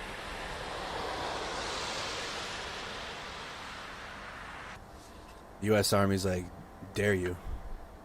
Their army, let's see, let's read about the Patriot missile system after we finish this video. I'm gonna start the clip over, and then we'll read about the Patriot because we've seen the Russian missile capabilities. You haven't seen the United States Army's.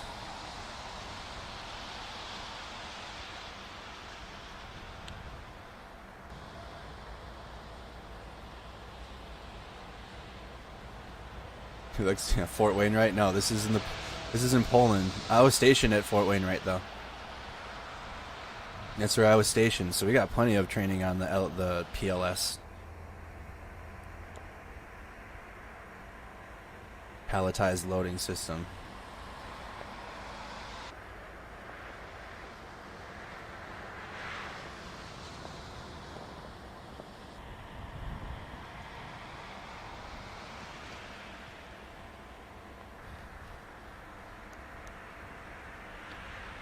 Joe's on their phones. Throwing snowballs? What the hell?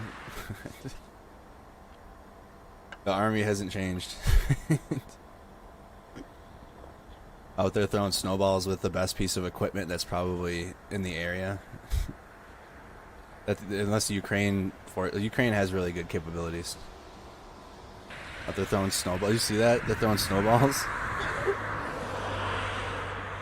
Army hasn't changed.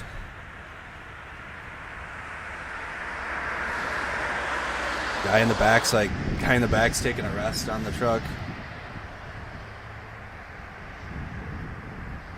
Oh. Ukraine-Poland border. I was at 88 Mike. I was a truck driver, so I drove.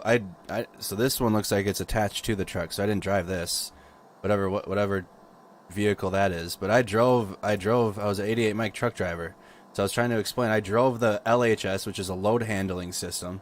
The PLS is a palletized loading system, which has an extra axle on the back. These are HEMTT load handling systems that can tow that Patriot missile system.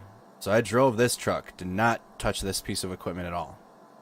There's lots of these things. This thing can be a wrecker, so that you can turn a HEMTT this vehicle into like a recovery vehicle. It can be a dude. This thing has so many different purposes and different capabilities. This truck alone, this truck can do so much. Right here, MOS 88 Mike. It can be a wrecker. It can tow a Patriot missile. It can tow equipment. It can have you can put a Connex on the back, so you can have a Tricon on the back of it and tow that. Those things are pretty. You can do a lot with those. I still feel like we're doing something.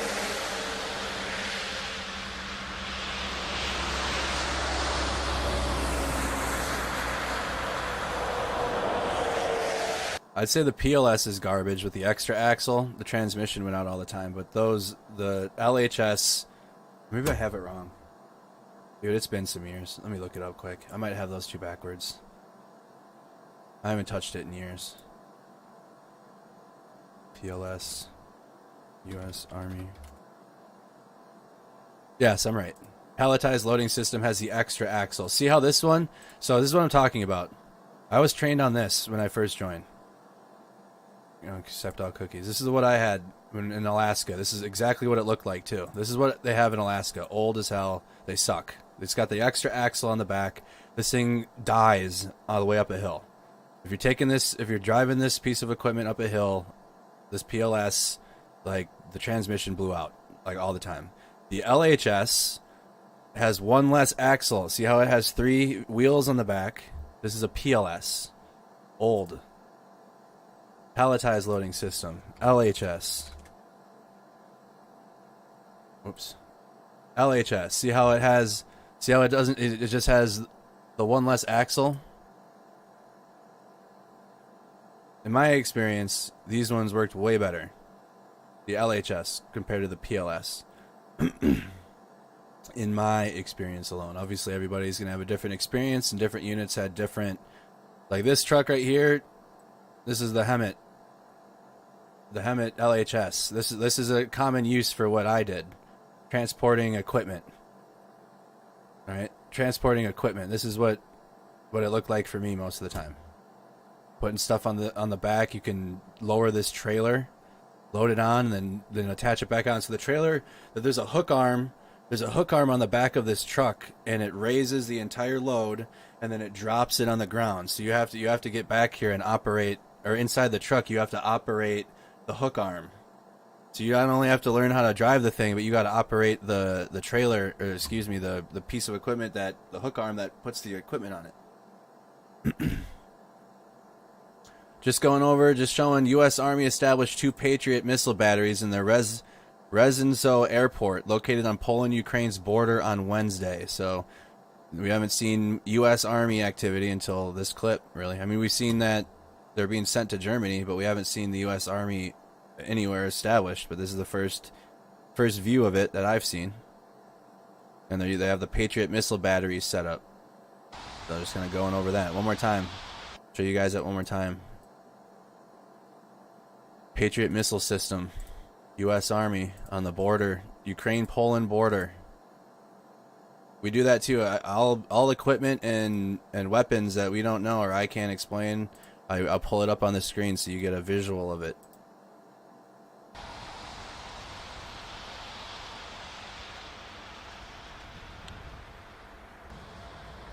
One more view.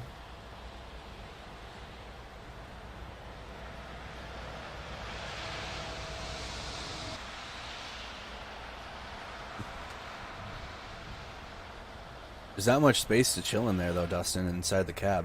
There's more room in a Het to like hang out, or even a 915 A5 there'd be more room. There's really no room in those.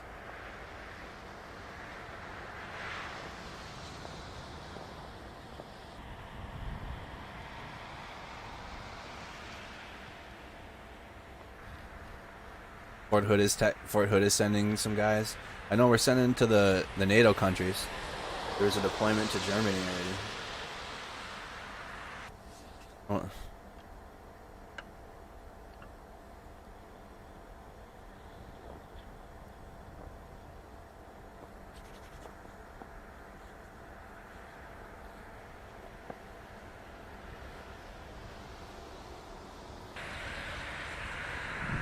Yes, Ukraine's been receiving NLAWs, javelins, Panzerfaust, all anti-tank rocket, all the anti-tank rockets, all of them, like any system that you can think of. The Ukraine's getting them, so they're getting those. The fighter jet deal has fallen. The U.S. rejected it now? They're going back and forth with it. I think the U.S. wants to give. We want to just pawn the responsibility off on someone else to handle the logistics of it. We're willing to give the F-16s in exchange so that the Ukraine can get MiGs, but it doesn't seem like U.S. is working or wants to have that responsibility of the logistics of that. So no, on the jets. But in terms of the anti-tank rockets and everything, they're getting those. They're getting plenty of those. The UK is supplying NLAWs like crazy.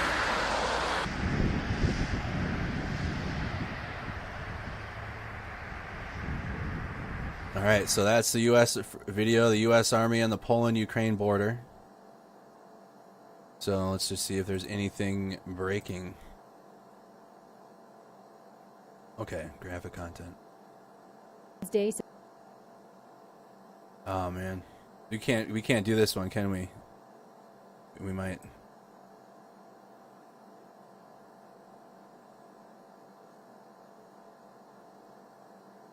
Kinda. Do we have the this is the hospital. Warning graphic content.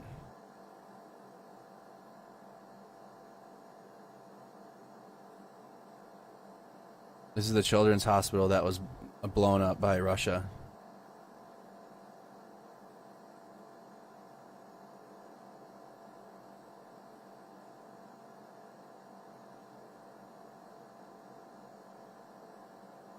I'm not seeing any gore or anything on the screen. Reuters hasn't been posting anything like that. Alright, I think this clip will be good. Again, viewer discretion for all videos in general. If it's an if it comes on the screen, I apologize. This is in a maternity ward. But this is Ukraine accused Russia of bombing a children's hospital in the city of Mariupol and continue to call for allies to impose a no-fly zone. Warning, graphic content. So, let you know. Ukraine on Wednesday said a Russian airstrike badly damaged a children's hospital in the besieged city of Mariupol, burying patients under rubble and injuring women in labor. Video shot by the Ukraine military of what appeared to be the badly damaged children's and maternity hospital. I want to play it from the beginning. As important as it is, I'm going to put this. That we're not showing, we're not showing humans getting killed or blood and gore on the screen. It is still, in that same token, important not to shy away from what is actually happening in the war in terms of the violence as well. I'm doing the best I can not to show extremely graphic happenings, but we can't pretend like this isn't happening and shy away from it and just like, oh no, we can't watch that. So I'm doing the best I can to not have blatantly disgusting acts of war on the feed, but we're not shying away from things like this. So just letting you guys know. Ukraine on Wednesday said a Russian airstrike badly damaged a children's hospital in the besieged city of Mariupol, burying patients under rubble and injuring women in labor. Video shot by the Ukraine military of what appeared to be the badly damaged children's and maternity hospital showed the wreckage of a 3-story building. Piles of rubble and burnt-out cars were seen smoldering outside, and wounded people were carried from the destruction. Video posted on Ukrainian President Volodymyr Zelensky's Instagram account showed the hospital interior piled with debris from broken windows, walls, and equipment. The bombing, which Zelensky called an atrocity, took place despite an agreed ceasefire to enable thousands of civilians trapped in the city to escape. The Kremlin denies targeting civilians. The White House condemned the assault. Press Secretary Jen Psaki. It is horrifying to see the type of the barbaric use of military force to go after a sovereign country. Ukraine said 67 children across the country had been killed since the invasion, and more than 1,000 civilians had died in Mariupol. It was not possible to independently verify the figures. More than 2 million people have fled Ukraine since Russian President Vladimir Putin launched the invasion on February 24th. Ukraine continues to call for allies to imply a no-fly zone, but NATO has declined that request, fearing it could escalate the war. And on Wednesday, the Pentagon closed the door on Poland's proposal to put its MiG-29 fighter jets at the disposal of a U.S. military base in Germany in response to Ukraine's call for fighter jets. Pentagon spokesman John Kirby said the plan was not tenable. The intelligence community has assessed that the transfer of MiG-29s to Ukraine may be mistaken as escalatory and could result in a significant Russian reaction that might increase the prospects of a military escalation with NATO. Moscow says. So that's the reason why we're not sending jets. Listen to that one more time. Backtrack. Listen to that one more time. Pentagon spokesman John Kirby said the plan was not tenable. The intelligence community has assessed that the transfer of MiG-29s to Ukraine may be mistaken as escalatory and could result in a significant Russian reaction that might increase the prospects of a military escalation with NATO. Moscow says. So they're worried about what Russia would do. They're concerned about what Russia would do. Its demands, including that Kyiv takes a neutral position and drops aspirations of joining the NATO alliance, must be met for it to end its assault. One more time. Ukraine on Wednesday said a Russian airstrike badly damaged a children's hospital in the besieged city of Mariupol. I'll turn it up. I'll turn it up. This audio is really quiet. I'll turn it up. Start it from the beginning and I'll turn it up. Even in my ear it's quiet. They're quiet with this one. I'm gonna turn it up. Then I'll turn it back down because the audio is tough because the explosions are very loud and then some people they talk quiet, so the audio levels have been tough to manage. All right, I'm gonna play from the beginning. I turned it up a little bit, so you guys should be able to hear it a little better now. Ukraine on Wednesday said a Russian airstrike badly damaged a children's hospital in the besieged city of Mariupol, burying patients under rubble and injuring women in labor. Video shot by the Ukraine military of what appeared to be the badly damaged children's and maternity hospital showed the wreckage of a 3-story building. Piles of rubble and burnt-out cars were seen smoldering outside, and wounded people were carried from the destruction. Video posted on Ukrainian President Volodymyr Zelensky's Instagram account showed the hospital interior piled with debris from broken windows, walls, and equipment. The bombing, which Zelensky called an atrocity, took place despite an agreed ceasefire to enable thousands of civilians trapped in the city to escape. The Kremlin denies targeting civilians. The White House condemned the assault. Press Secretary Jen Psaki. It is horrifying to see the type of the barbaric use of military force to go after innocent civilians in a sovereign country. Ukraine said 67 children across the country had been killed since the invasion, and more than 1,000 civilians had died in Mariupol. It was not possible to independently verify the figures. More than 2 million people have fled Ukraine since Russian President Vladimir Putin launched the invasion on February 24th. Ukraine continues to call for allies to imply a no-fly zone, but NATO has declined that request, fearing it could escalate the war. And on Wednesday, the Pentagon closed the door on Poland's proposal to put its MiG-29 fighter jets at the disposal of a U.S. military base in Germany in response to Ukraine's call for fighter jets. Pentagon spokesman John Kirby said the plan was not tenable. The intelligence community has assessed that the transfer of MiG-29s to Ukraine may be mistaken as escalatory and could result in a significant Russian reaction that might increase the prospects of a military escalation with NATO. Moscow says its demands, including that Kyiv takes a neutral position and drops aspirations of joining the NATO alliance, must be met for it to end its assault. So, that's Russia's stipulation. If you missed that, the Ukraine must stop their aspirations for joining NATO. Drops aspirations of joining the Moscow says its demands of a military escalation with NATO. Moscow says its demands, including that Kyiv takes a neutral position and drops aspirations of joining the NATO alliance, must be met for it to end its assault. All right, I'm going to turn it back down now. Oops.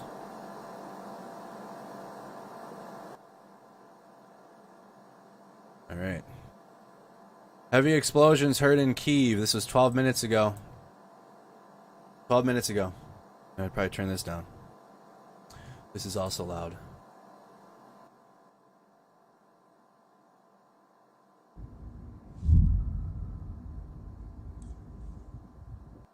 Just a loud boom. Outside of Kyiv, 12 minutes ago. Okay.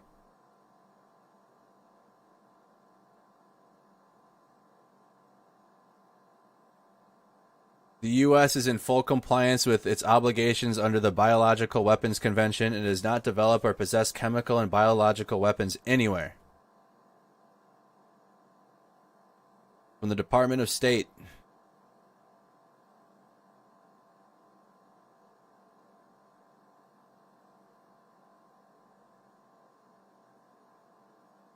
That's from RT. Battle of the governments. The United States does not have chemical and biological weapons in the Ukraine. From the Department of State.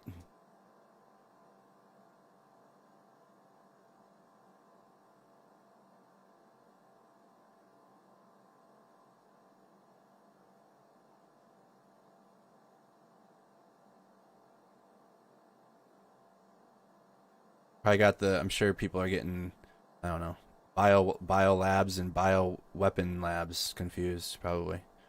Getting y'all talking about other shit. A team of, let's see this here.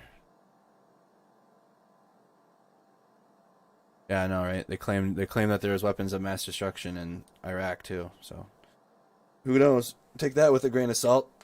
Can't trust that message, really. Can't really go off what the U.S. government's saying. Weapons of mass destruction, remember? Ukrainian woman carried her old dog 17 kilometers. Okay, of course, you animals. Do they have an account posting animals? Ukraine animals?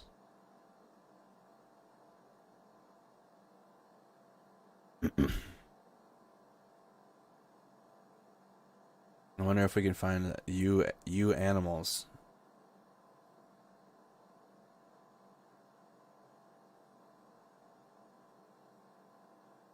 I don't know. We'll have to. Apparently, there's an account showing Ukraine animals. All right, Elant's been doing a pretty good job of doing credible and relevant information that's up to date. U.S. officials estimate 5,000 to 6,000 Russian soldiers killed in the first 2 weeks of Ukraine war.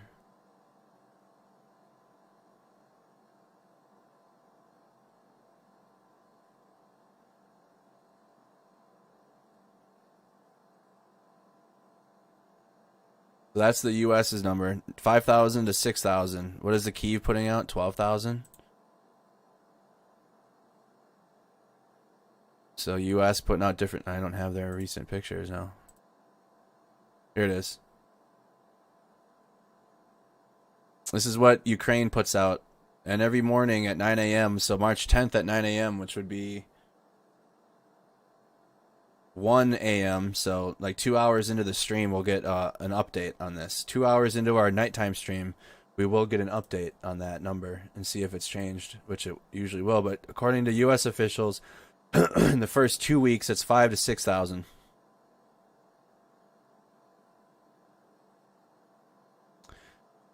The one thing that that has been credible, again, I'm not gonna trust this one.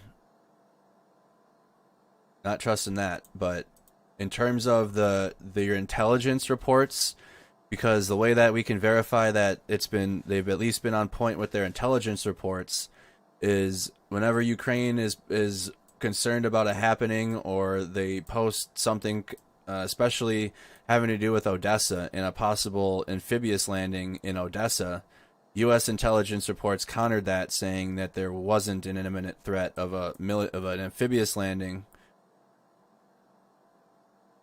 and it never happened. So even though we're going to a lot of Ukraine on the ground sources, we're breaking away from those as much as we can, and the intelligence reports on the U.S. side have at least been pretty accurate. The government's actions, on the other hand, I don't know. Don't know.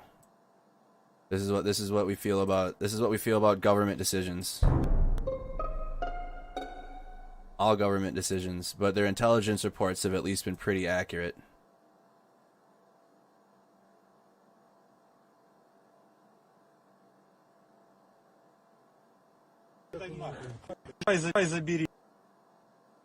Soldiers of the 72nd OMBR destroyed the enemy. So there's enemy soldiers killed in that video.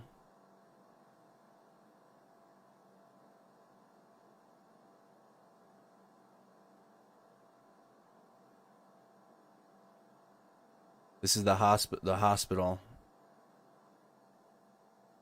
My goodness. So here's a look at the depth of the crater at the hospital, the children's hospital. Look at this thing. Here's that. So if you watched the Reuters clip, where was this hospital? In Mariupol. This hospital was in Mariupol. Yes, this happened yesterday evening. Mariupol. More than 1,200 civilians were killed in 9 days of siege in Mariupol. 1,200 civilians have been killed in Mariupol while they've been trying to siege that city. So here's the size of the crater outside of the children's hospital. Повторите, куда вывозить раненых детей с роддома? Шаг возьми. Дальше больницы. Блядь. Повторите, куда вывозить раненых? How far down he is. С роддома. Шаг возьми. Дальше больницы. That's a very large crater.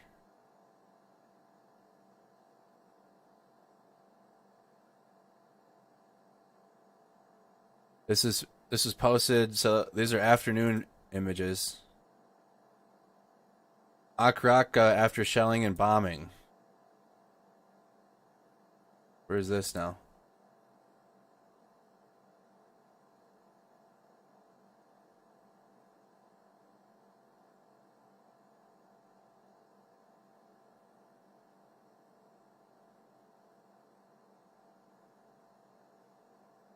Orval? Where's this? In Russia? No, that can't be right. Sumy. They have the same name of the cities in multiple spots. Right? So in between Sumy and Kharkiv. Sumy, border city. Kharkiv, border city.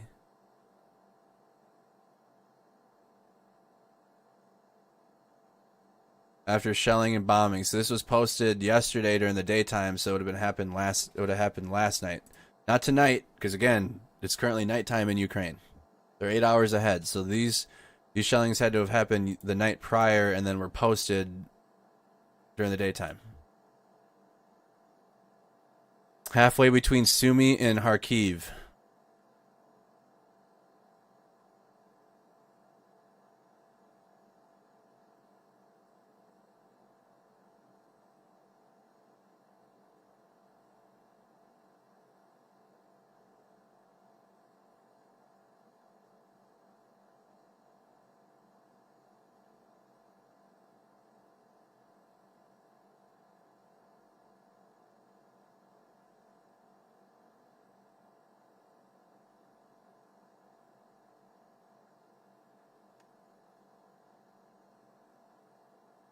Okharkta, halfway between Sumy and Kharkiv.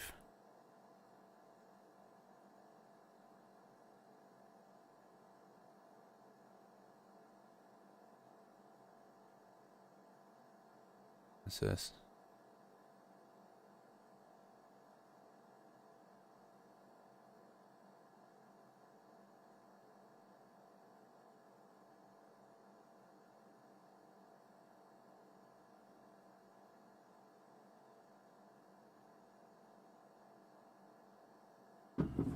All right, Mariupol, the local technical university building, the city of my years as a student. This is Europe. The year is 2022. Mariupol. So this is Iya Ponomarenko, defense reporter with the Kyiv Independent. So just took a video of what Mariupol looks like yesterday. Авиаудар произошел на ПГТУ. Вот само здание ПГТУ. Полностью разрушено. Вот горисполком. Вот машины. И вот дорога. Авиаудар произошел на ПГТУ. Вот само здание ПГТУ. Полностью разрушено. Вот горисполком. Вот машины. И вот дорога. Авиаудар произошел на ПГТУ. Вот само здание ПГТУ. Полностью разрушено. Вот горисполком. Вот машины.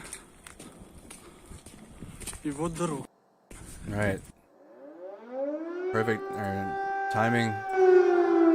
This is in Kyiv.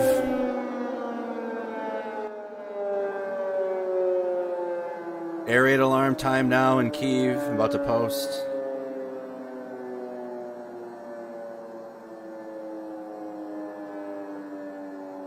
Time now.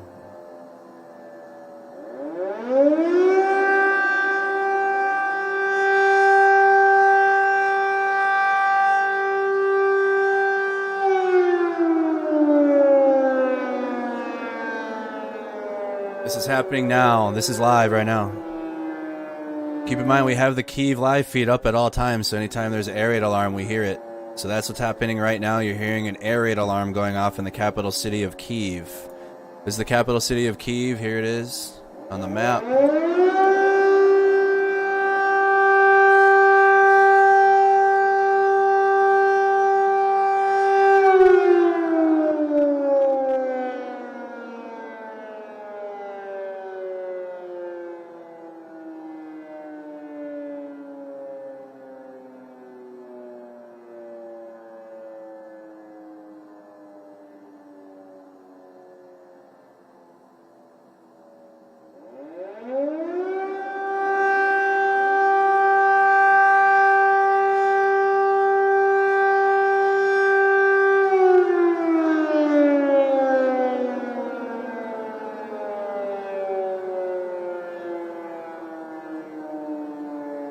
Air raid alarms are incredibly. We're watching a live feed. Listen, now there's no audio, right? It's live. Now there's audio. This is a live feed in the Independence Square.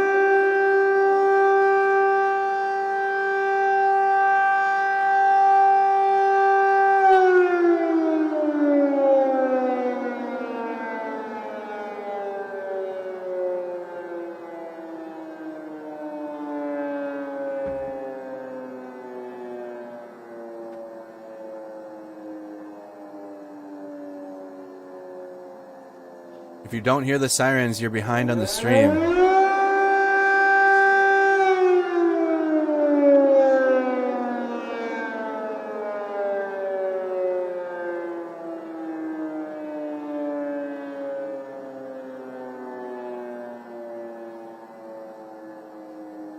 Kyiv is the only way to say it. That's how you're supposed to say it. That's how the Ukrainians want to say it, and that's how you say it. It's Kyiv.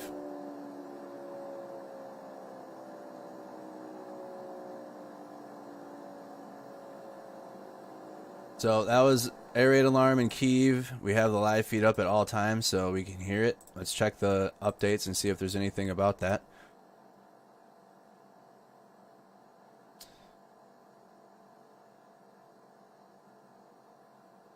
Oh. Another, Russia may conduct a chemical or radiological false flag attack as a pretext for a greater aggression.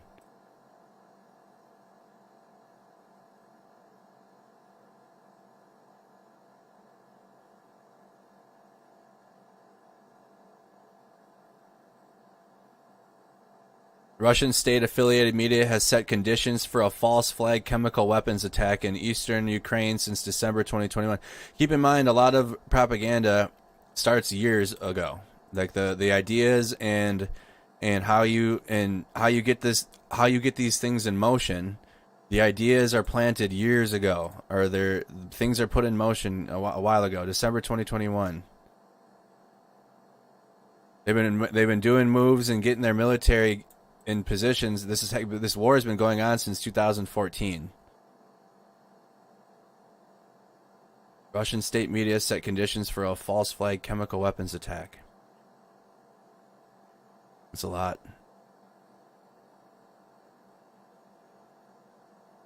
Russian Defense Minister Sergei accused the United States of planning a chemical attack in the Donbass at a Ministry of Defense collegium with Russian President Vladimir Putin on December 21st, 2021.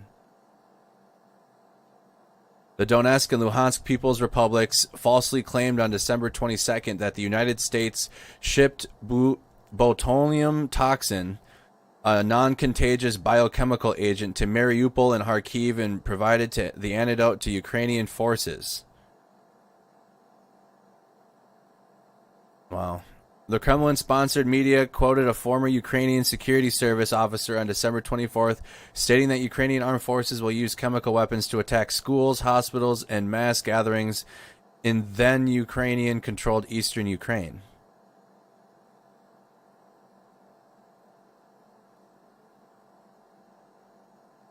Russian Ministry of Defense spokesperson Major General Igor Konovzikov told Russian media on March 9th that Ukrainian nationalists delivered 80 tons of ammonia to Zolochiv, a village northwest of Kharkiv.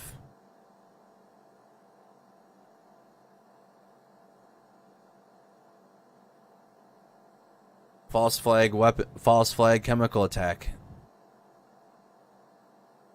So we're gonna have to keep tracking of this. I'm gonna post this in our Discord so we can keep tracking this story. I'm gonna post this in our war room.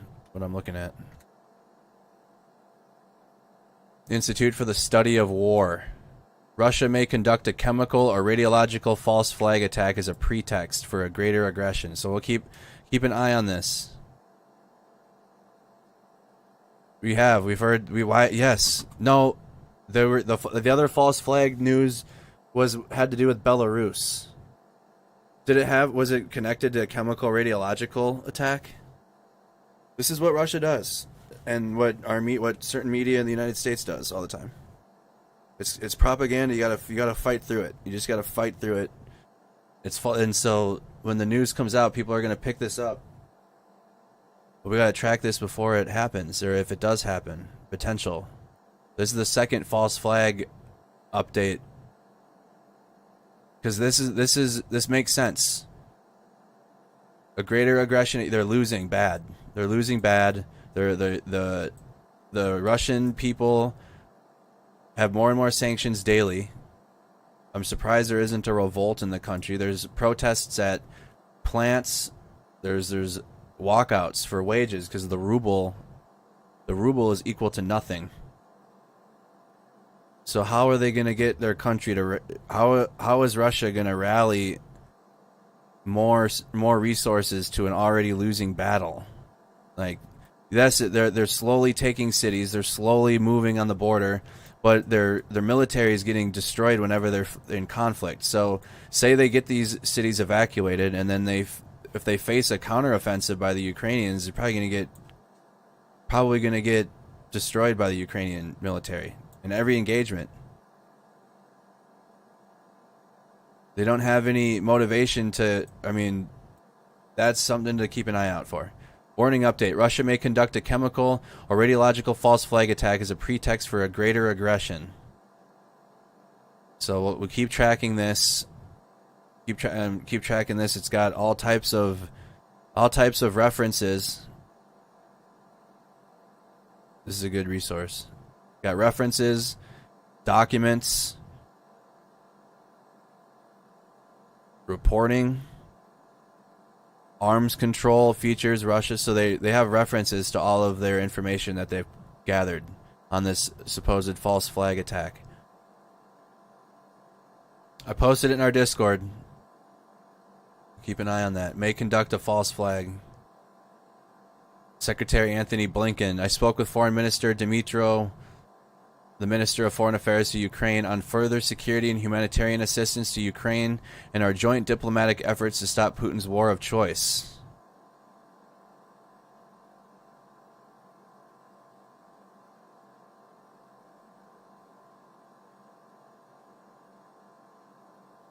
That might be a reason, yeah, for real. For the MiG deals. I posted that article. Not to worry, I do have, of course, nothing.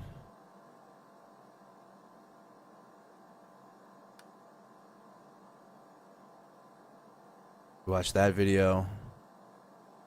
Keep scrolling back.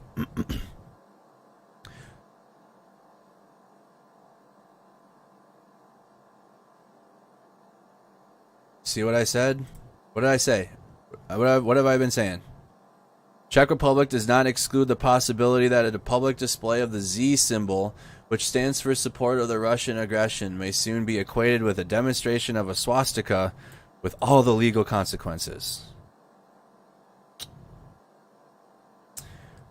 So, from 314 Jeeps, there's a channel called Canadian Prepper, and one of his suppliers for PPE has told him they made a massive sale supply of Europe 10,000 Seaburn and hazmat equipment, maybe in case, but just they need the equipment in general. They need Seaburn equipment regardless. I mean, we had to make sure our Seaburn equipment was good to go, and we weren't anywhere near that type of a concern.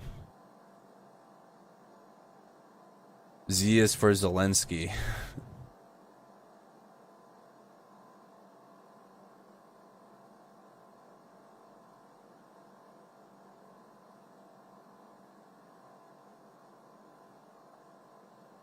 What is this? Is this like them disarming?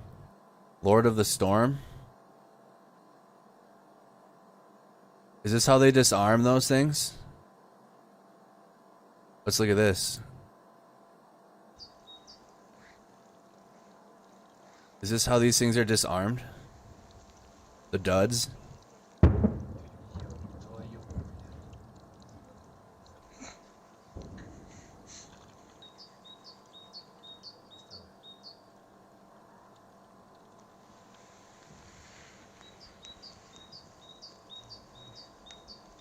Yo.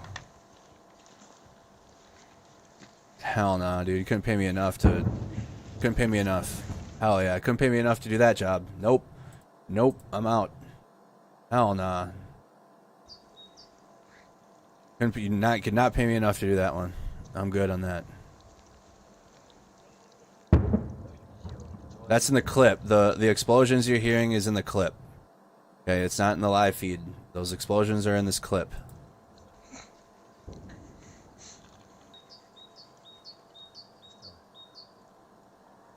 Look at how slow. Look at. Dude. No way. Nope.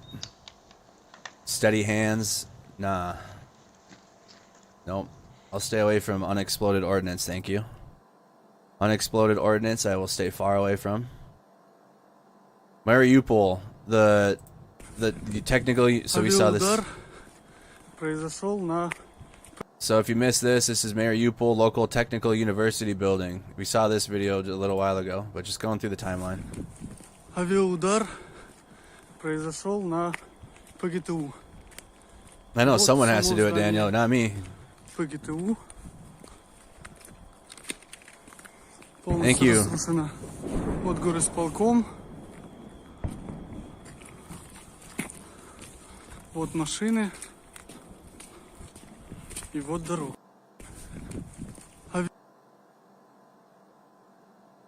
This is an hour ago. Putin regime terrorists had carried out airstrikes on small electronics manufacturing plant in the Sumy region. An hour ago. Sumy, northeast. Border city. North of Kharkiv.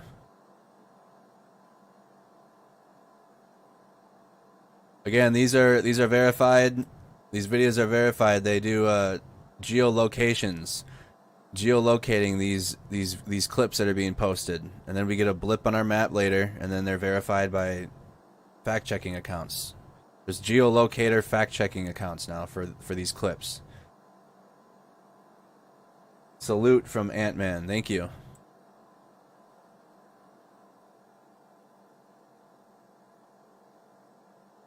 Manufacturing plant in the Sumy region. About 50,000 people have been evacuated from Sumy, that same city that I just showed on the map. 50,000 people have been evacuated from Sumy in 2 days.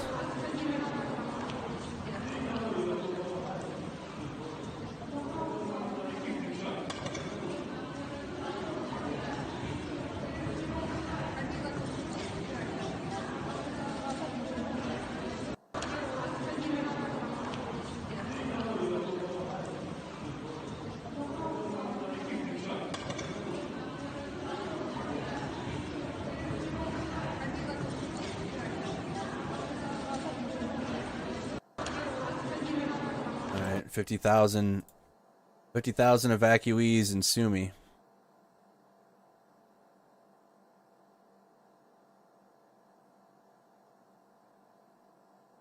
We saw this video, but if you want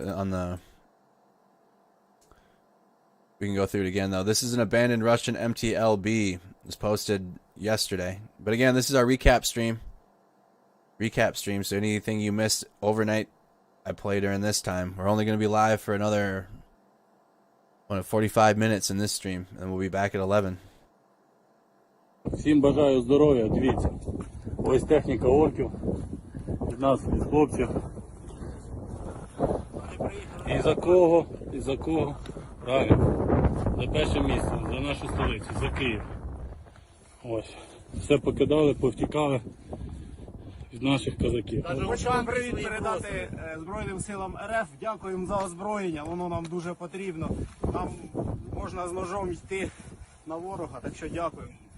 Почаще приходять. Ось знімаю, показую вам все. Вони п'ють алкогольні напої, подивіться, тут рева банка лежить. Там дві банки навіть. Так. Банка рева, банка кофе. Я думаю, ми техніку заберемо. Вона нам пригодиться. Відремонтуємо. Будемо бити ворога. Всім бажаю здоров'я. Alright. Sirens again, we heard that. All clear. Come back. 2 hours ago from the Ministry of Defense. This is from the UK. Intelligence update. Experienced mercenaries from Russian private military companies, PMCs, are likely deploying to fight in Ukraine to support the Russian invasion. Metal Gear Solid 4. The Russian state almost certainly maintains extensive links with Russian PMCs despite repeated denials. Russian PMCs have also accused of committing human rights abuses in several countries, such as Syria, Libya, and the Central African Republic, whilst operating on behalf of the Russian state. Private military companies. We'll have nanomachines soon. British Army says small number of soldiers disobeyed orders and went to absent without leave, possibly to travel to Ukraine. British Army says a small number of soldiers disobeyed orders and went absent, went AWOL.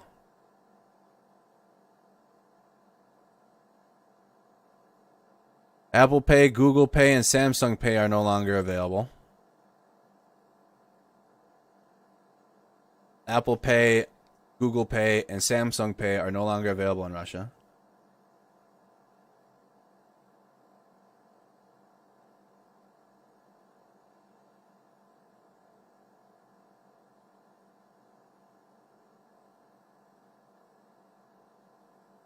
PlayStation, the gaming console, and network run by Sony Entertainment has suspended all hardware and software shipments to the Russian Federation, as well as making the PlayStation Online store unavailable to Russian players. This is all due to the Russian invasion, so they can't play PlayStation. No Sony products, no PlayStation Network. Can't even game if you have a PlayStation in Russia. I don't know if Microsoft has done the same. It was hard enough to get a PS5. Instead of the 1,000 words, the sign of the car, evacuation of children. Instead of 1,000 words, the sign of the car, evacuation of children.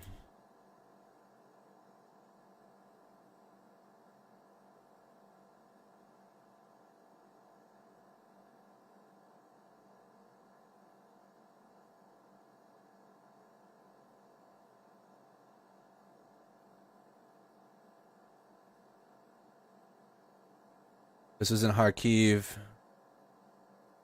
overnight. So again, it's still nighttime in Ukraine. This was in Kharkiv overnight. Right now. Well, actually tonight. This night. Not right now. 4 hours ago. But tonight in Ukraine. So this video, it's hard because they're 8 hours ahead. They're 8 hours ahead in time.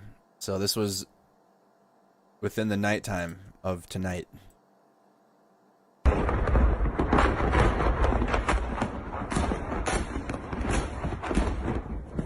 Dude, where do you go?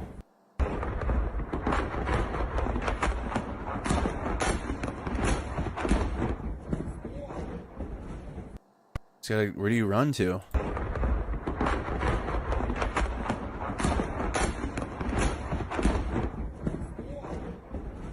Dude.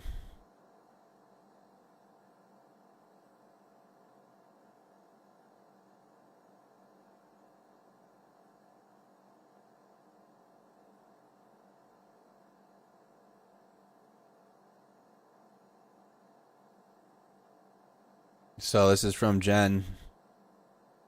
So it seems that what's this report from the Institute of War? Who is the author? Catherine Lawler. This is that false flag attack, a potential in the press secretary said the similar. Who's this person?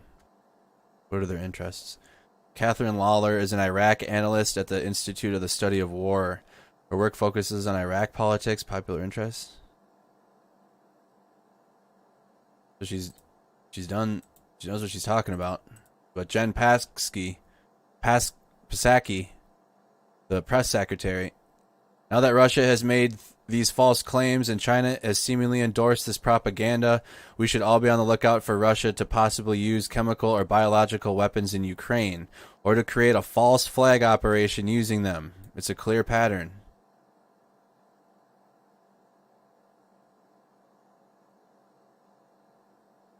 Warning update. Russia may conduct a chemical or radiological false flag attack as a pretext for greater aggression against Ukraine.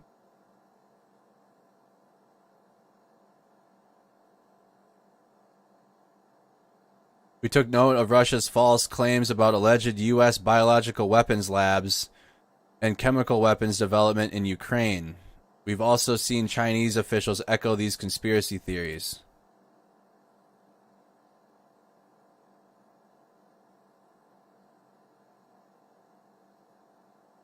Former President Donald Trump's plane made an emergency landing Saturday. Okay, why is that an update? Washington AP Pentagon said it would oppose any plane for NATO nations to provide fighter jets to Ukraine, calling it high risk. Pentagon says it would oppose any plan for NATO nations to provide fighter jets to Ukraine, calling it a high risk.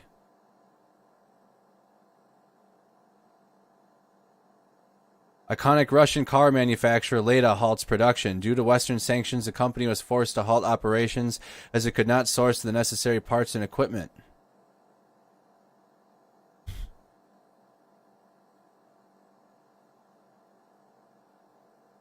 What is a false flag operation?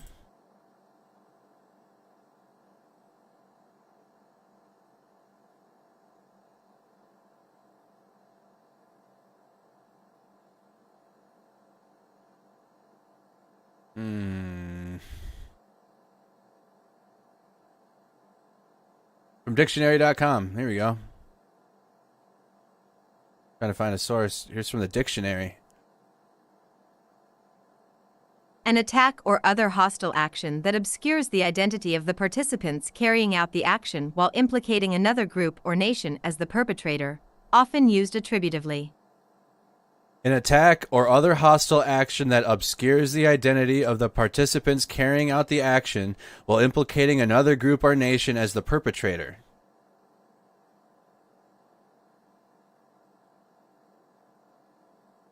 Attributively. An attack or other hostile action that obscures the identity of the participants carrying out the action while implicating another group or nation as the perpetrator. You blame someone else for your actions. You attack another hostile action, so you are the one really behind the action, but you blame another party for doing it, but you also have propagandized information that could make it look like it's actually them, but it's not.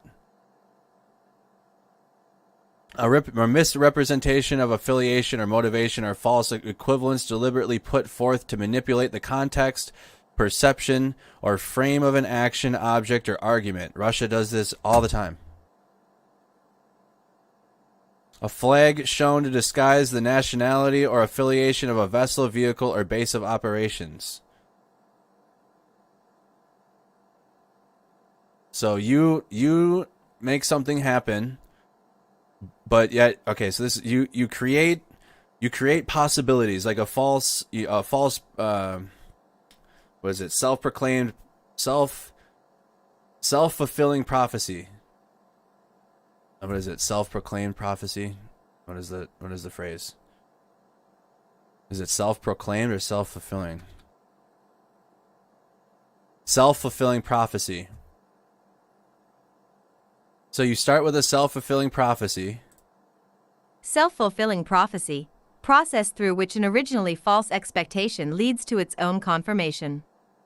In a self-fulfilling prophecy, an individual's expectations about another person or entity eventually result in the other person or entity acting in ways that confirm the expectations. So you have a self-fulfilling prophecy, which you create yourself. You make things happen to make that happen, so it's not naturally going to happen without your own actions causing it to happen. You shift the blame to another country. So this Russia may conduct they're going to blame Ukraine for their own, or a different country, maybe even the U.S. They could blame Ukraine, they could blame the U.S., but there will be a false flag or a potential false flag attack for a chemical or radiological attack. So Russia will do that. They've already established, they've already been working in the media since December 2021 to establish false pretenses. So they've already been working this out. It's already been worked out since December. They've already been working this, and then they will make it happen. They will do it, and then they're going to blame Ukraine or the U.S. for it happening.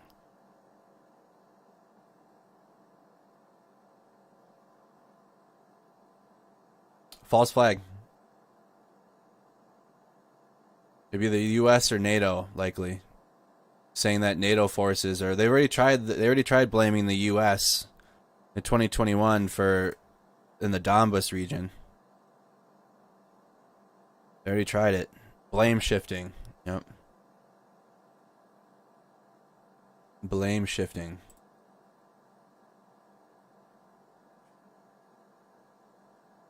Every piece of injured mothers.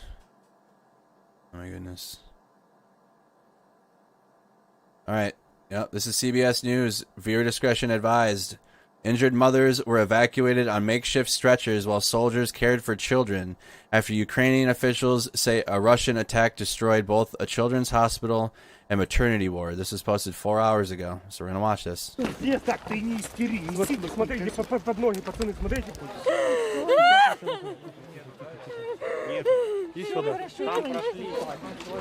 Все нормально, все хорошо. Мама, что? Все. Заходите. Тихо, тихо. Спокойно.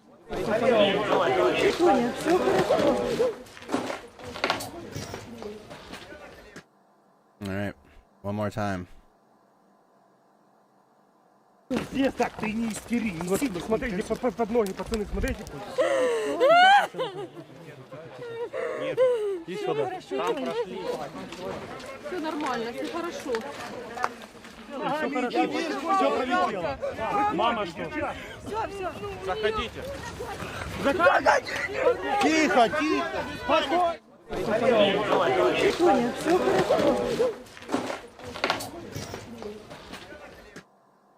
Nope, nothing fake about that at all. We've been watching it all morning. Or all afternoon.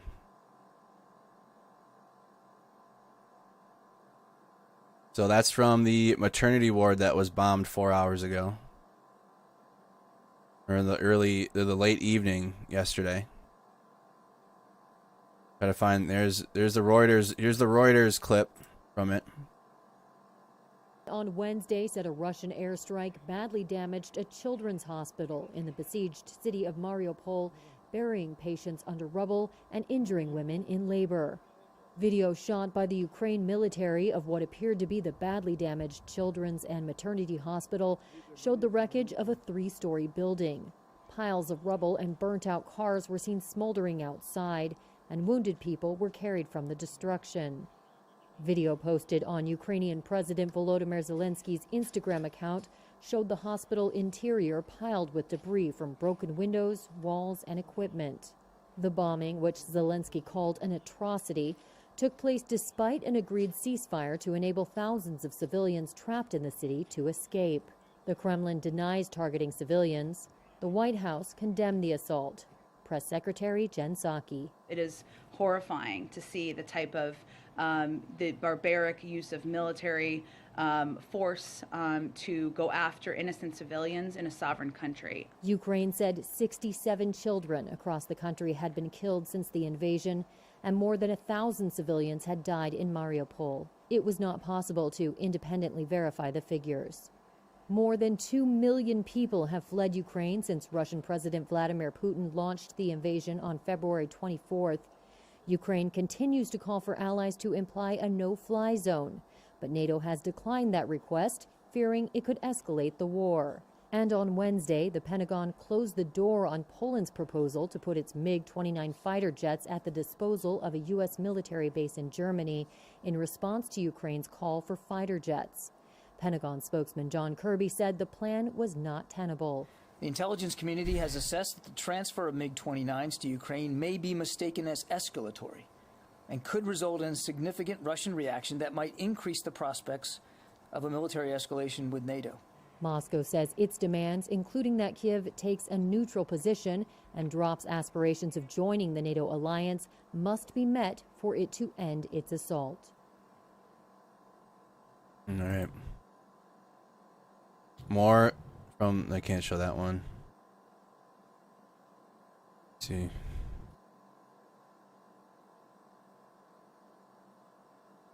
You know what I've noticed too is that those that, like, when we're watching a concert in Kyiv or something, the same trolley people, they're doing it back and forth, guys. They're getting you. They're doing it right now again. When we're watching like a concert in Kyiv, these same people will be like, this is fake, this war isn't happening, where's all the action, blah blah blah, right? And then when we're showing destruction and evidence of it, they will say that looks fake, that's not real. How did the news camera just show up there randomly? They don't believe in anything. They don't believe in anything meaningful. They don't have meaningful beliefs at all. Just stop wasting your time with them. They're both. I've noticed it. I've been tuned in for 12 days now, for 14 days. When we're showing something like when we're watching the UN talk, they'll say this war is fake. Nothing. There's no action. There's no one's being killed. And then when we see evidence of it, they'll say that's fake. They're never gonna believe in anything. They're not real people.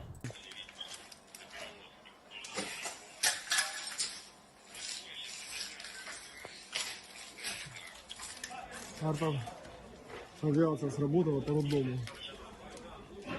Вот она сияла. They don't have any substance to their lives if they're real people.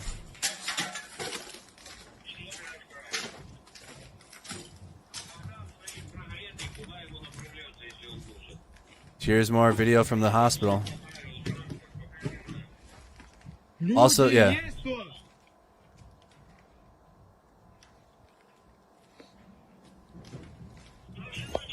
Вон дом. Бракарда. Горит все.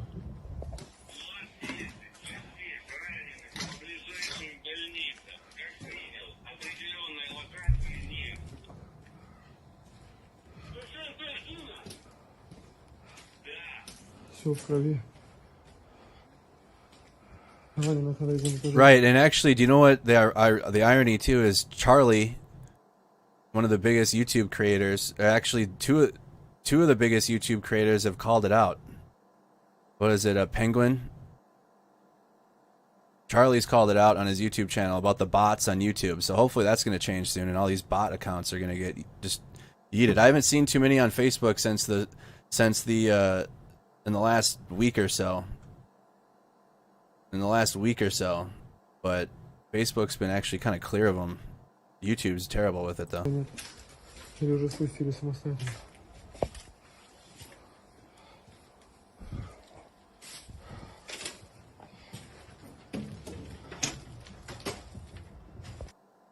Alright, one more time. This is, if you just started, you have the power. This is Ukraine's President Zelensky tells the West, sharing the children's hospital. So this is the children's hospital that was bombed at the end of the day yesterday. Роддом.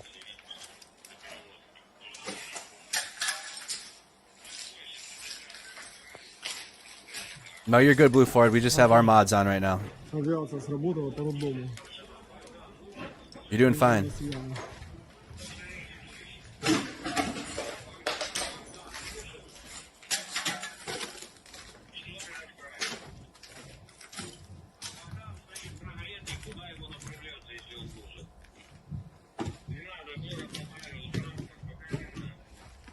Люди есть тут?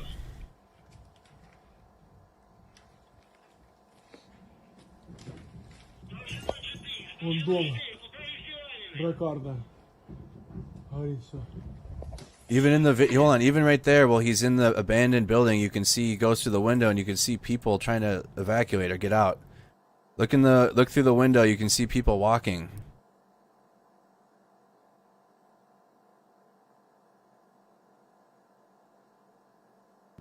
Горит все.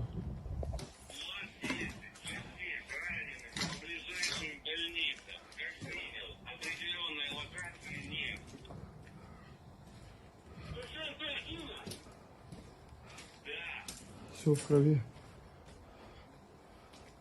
Раненых на этаже тоже нет. Или уже спустили самостоятельно.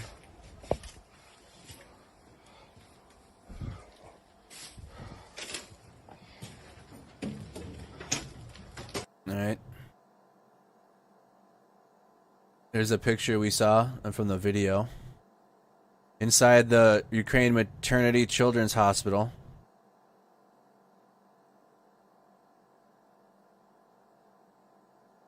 This is inside of that hospital. Again, a children's hospital.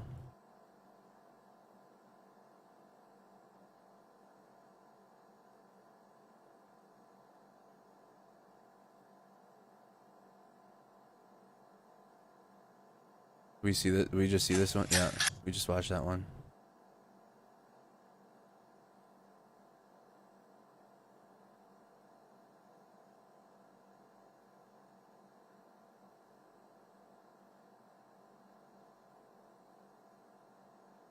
Ukraine has accused Russia of bombing a children's hospital in the besieged port city of Mariupol. Ukrainian President Volodymyr Zelensky described the attack as an atrocity. So here's a video of it.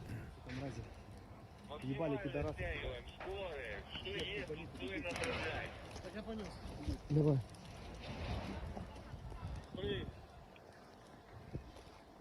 Артобстрел. Роддом.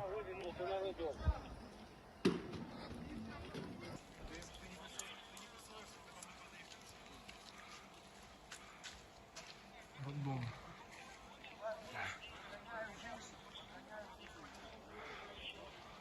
Людей подоставали завалом.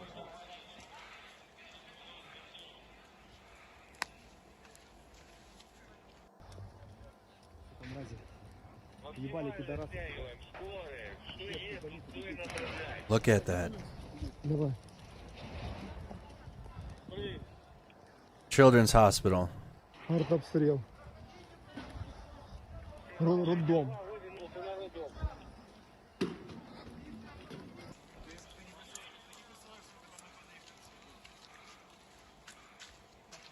Роддом.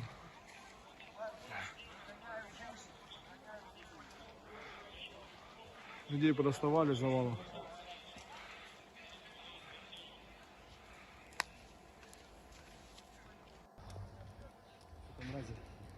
Ебали пидорасы. Давай.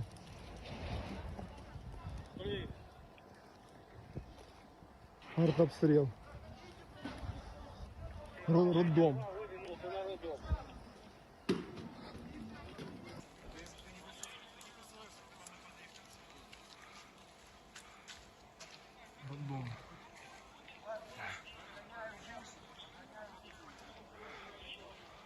Людей подоставали завалом. Oh, there is a crater. I'm trying to find that part. There is a crater.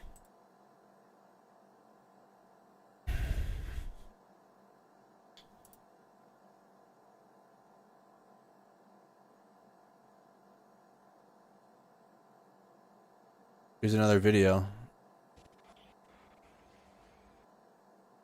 There is a crater. It's huge. Третья больница, Мариуполь.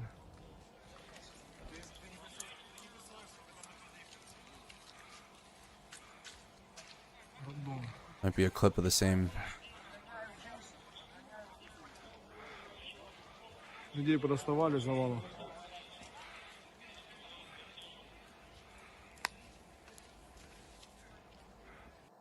Where is this? Mariupol Children's Hospital. What's the name of the hospital?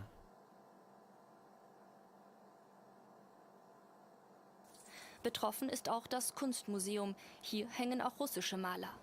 Es sei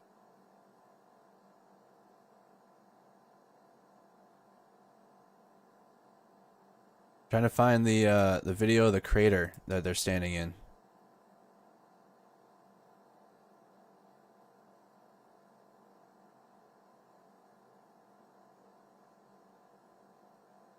Can't be that far down. We watched it just a little while ago.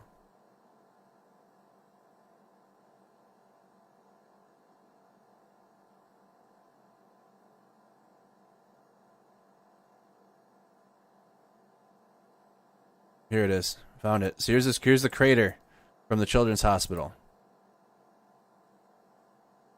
This is the crater video. This is how.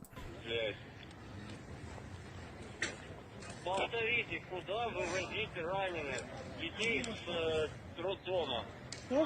Шаг возьми. Дальше больницы. Блять. Повторите, куда вывозите раненых детей с роддома? Шаг возьми. Дальше больницы. Блять. Повторите, куда вывозите раненых детей с роддома? Шаг возьми. Дальше больницы. Блять. Oh, like 25 foot deep. That's a big crater. Куда вывозите раненых детей с роддома? Шаг возьми. Дальше больницы. crater.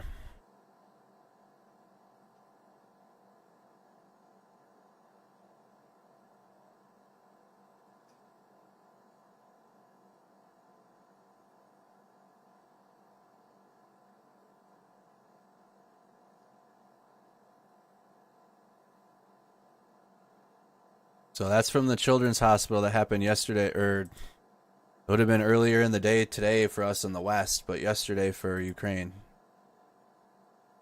4 in the morning in Ukraine, so 4:11. So that would have been yesterday. This would have been yesterday.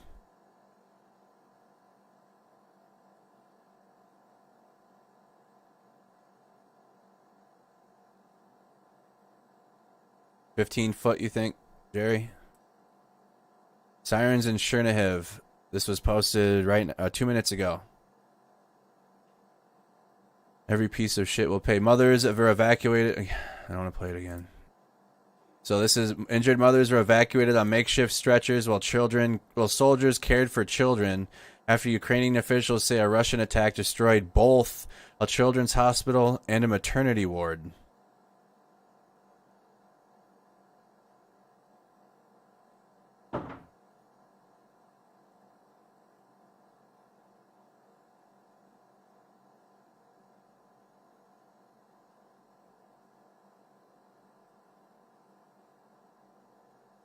The most famous sniper has arrived in Ukraine.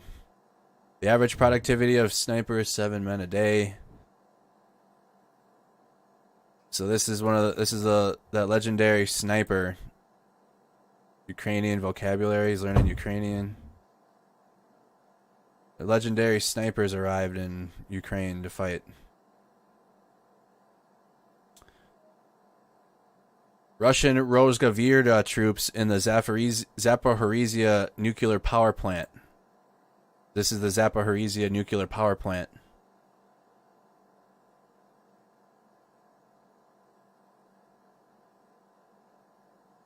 It clearly wasn't evacuated.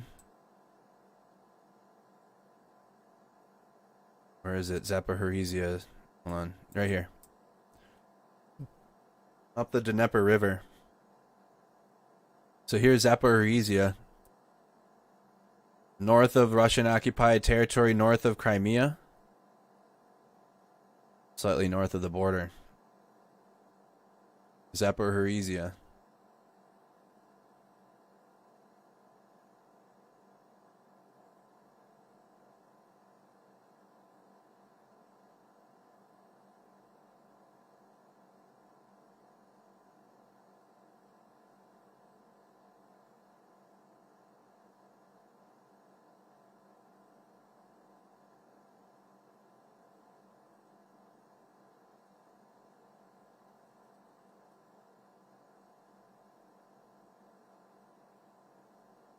I haven't seen any of these trucks really up in the northern spot. There's the Zaporizhia power plant that they have. The Russians have this. They captured this. Thank you, Rita, for those. Thank you.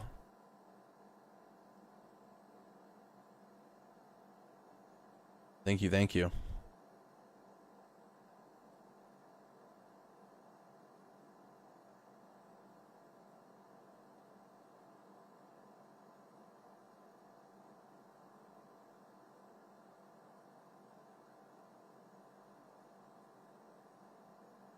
Ukraine's updated estimates of total Russian losses are 56 aircrafts and 82 helicopters.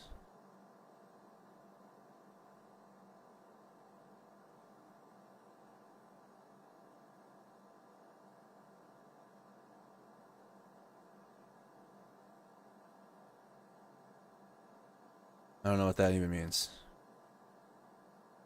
Ukraine wiped out 4 Russian Su-25 aircrafts, 2 helicopters, 2 cruise missiles in Kyiv and the Joint Force Operation regions on March 8 to 9, Interfax news agency reports, citing Air Force of the Ukrainian Armed Forces.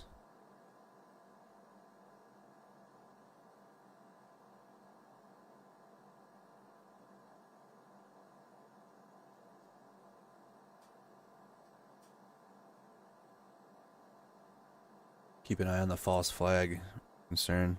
Oh yeah, you just seen the interview with 2016 Canadian sniper. The Wolf is his name. Okay. You have ads. Take a moment and like the video if you haven't. Spam the reactions on Facebook. You're almost at 420 on Facebook. YouTube, you guys are at 812. You're getting there. See if you can get to 1,000 before the stream ends in 15 minutes. We'll be back at 11 though.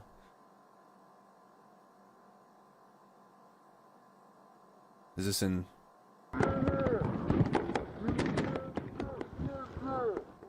Pendant que ça tirait, moi je trouvais ça drôle. J'ai donc décidé de faire un petit sourire à la caméra. Volontaire américain, le It's a different language. Un drapeau comme un souvenir de vacances. So that legendary sniper's arrived. It's what's his name? Canadian sniper Wally.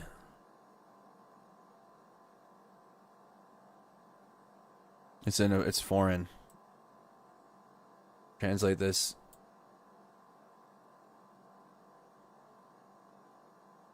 Private Wally's documentary criticized. This is in French. Last year, the fighter known as Wally was on the stands. He had spent 3 months in northern Iraq fighting the Islamic State armed group alongside the Kurds. He has just unveiled his documentary entitled Among the Heroes. 2 experts watched it on behalf of Radio Canada. They are adamant that volunteer fighters are not an example to follow.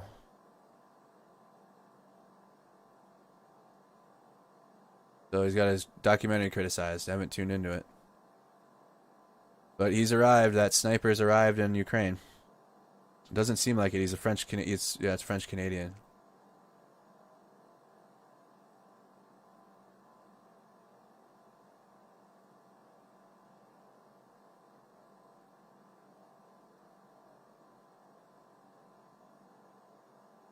Nothing real new. Donald. Or maybe it might be Italian. Hold on.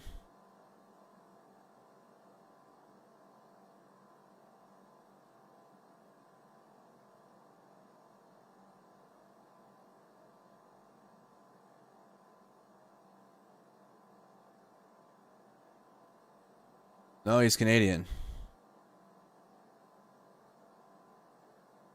40-year-old Canadian sniper known as Wally. Volley, I'm not sure if I'm saying it right. He's Canadian. Is set to join the fighting in Ukraine. The marksman, only known by his nickname Wally. I'm sure I'm saying it wrong. Hails from the Royal Canadian 22nd Regiment and was previous combat experience from fighting the Kandahar theater during the Afghanistan war between 2009 to 2011.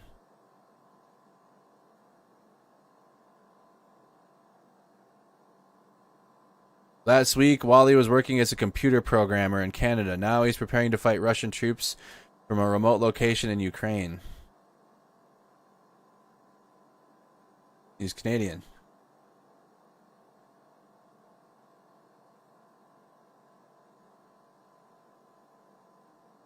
I'm seeing more and more on that. Comment where you guys are watching from.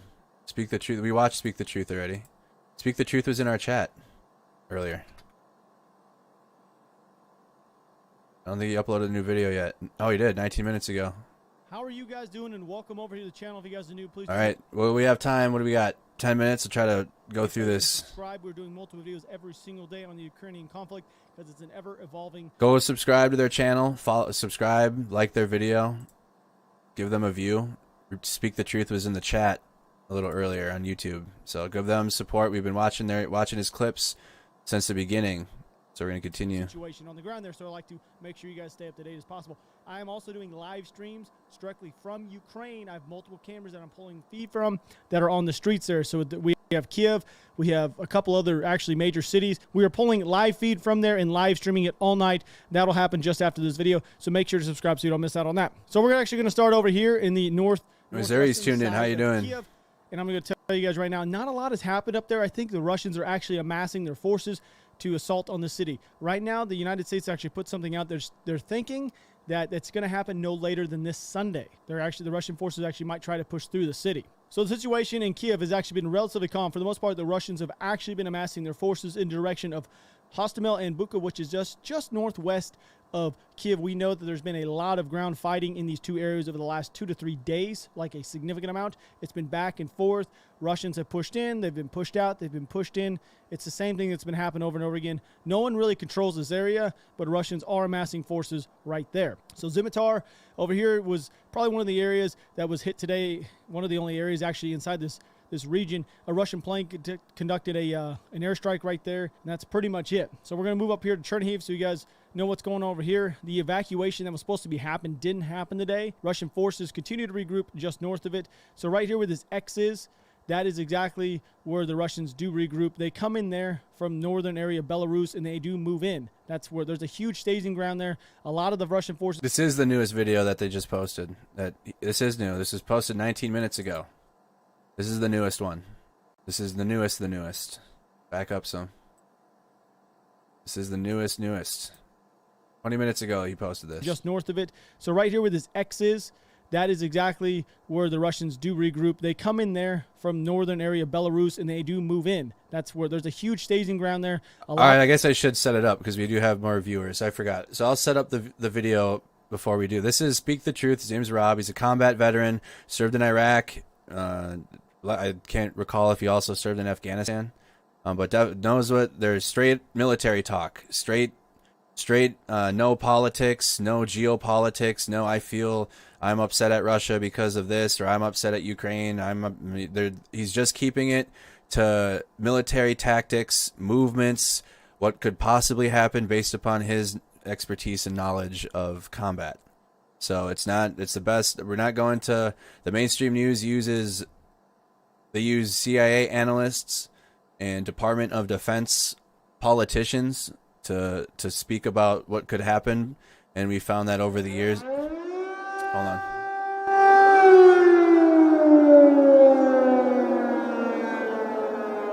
Air raid alarm time now. Air raid alarm time now in Kyiv. This is live in Kyiv, capital city. Air raid alarm. I'm going to tweet it out. Give me a sec.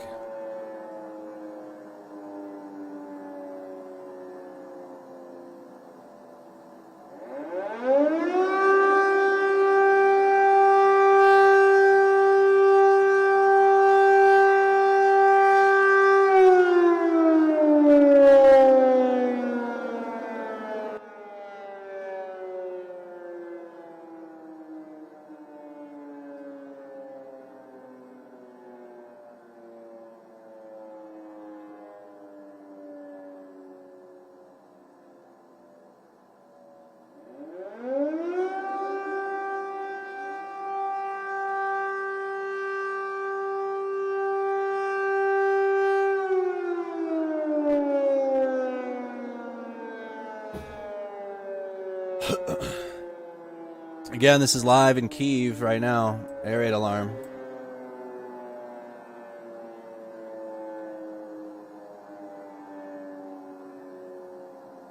Sirens in Kyiv, take cover immediately. Air siren. Yep.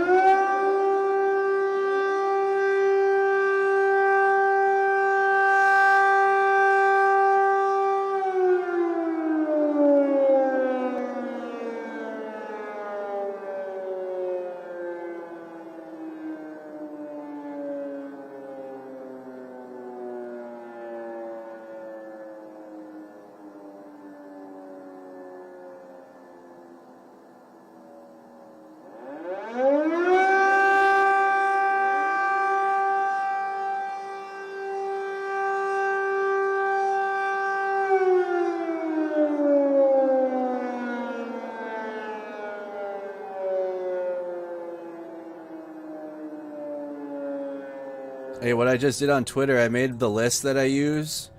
I made the list that I use for all of the independent sources. You guys can follow that list, I think. Apparently, like this list thing's new to me. That's it. That was the last siren. But if you're interested on Twitter, if you follow us on Twitter, this is a list, Ukraine war coverage. And I just made it public so you guys can follow it too, I think. I think that's how it works. So you can follow the list on Mercado Media on Twitter. I'm not sure how you do that. No idea. But it's there, and I made it public so you can follow this timeline. And And I add to it every day if I see a new credible source to add to our list. Air raid sirens in Kyiv.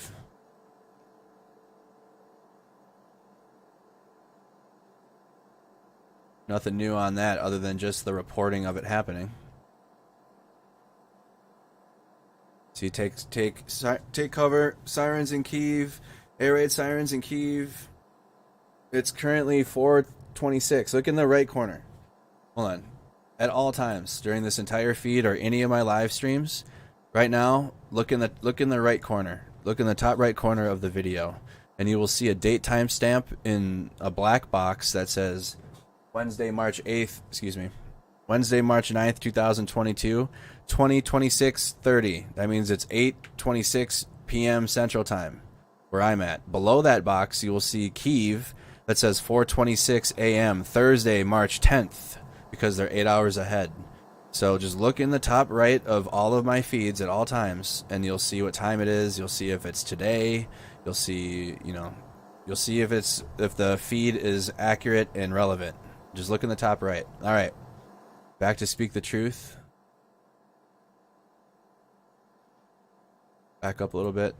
Group, they come in there from northern area of Belarus, and they do move in. That's where there's a huge staging ground there. A lot of the Russian forces come on the train into Belarus, offload, and then come down. So that is a huge area to keep an eye on.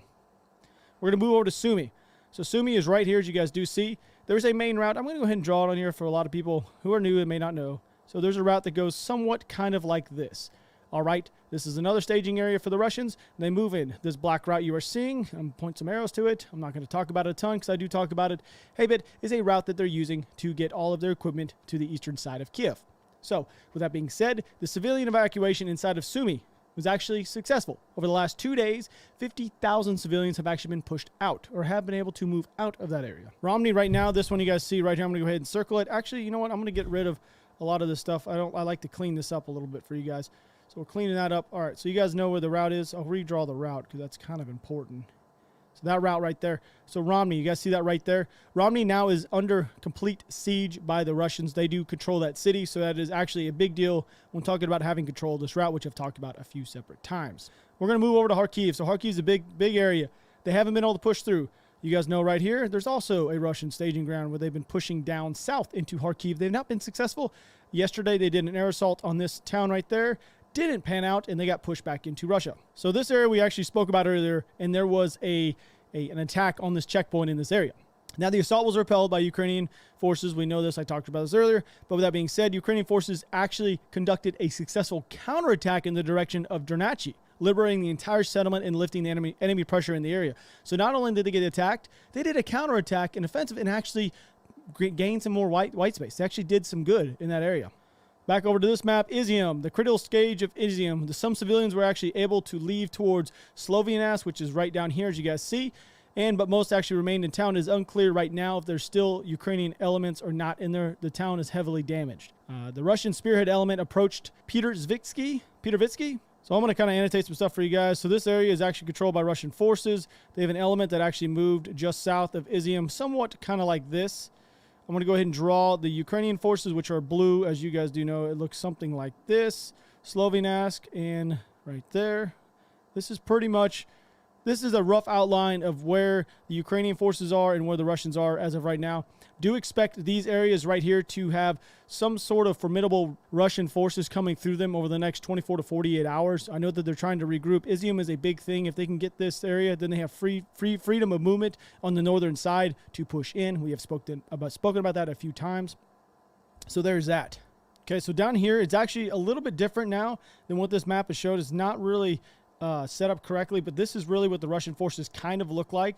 To give you guys a better understanding, this is what they control. Tokmak right here, which is in the middle. Let's check our map and see if that reflects. Yeah. Oh, hold on. Map, come on. Come back. This is our map. Does that reflect on our map?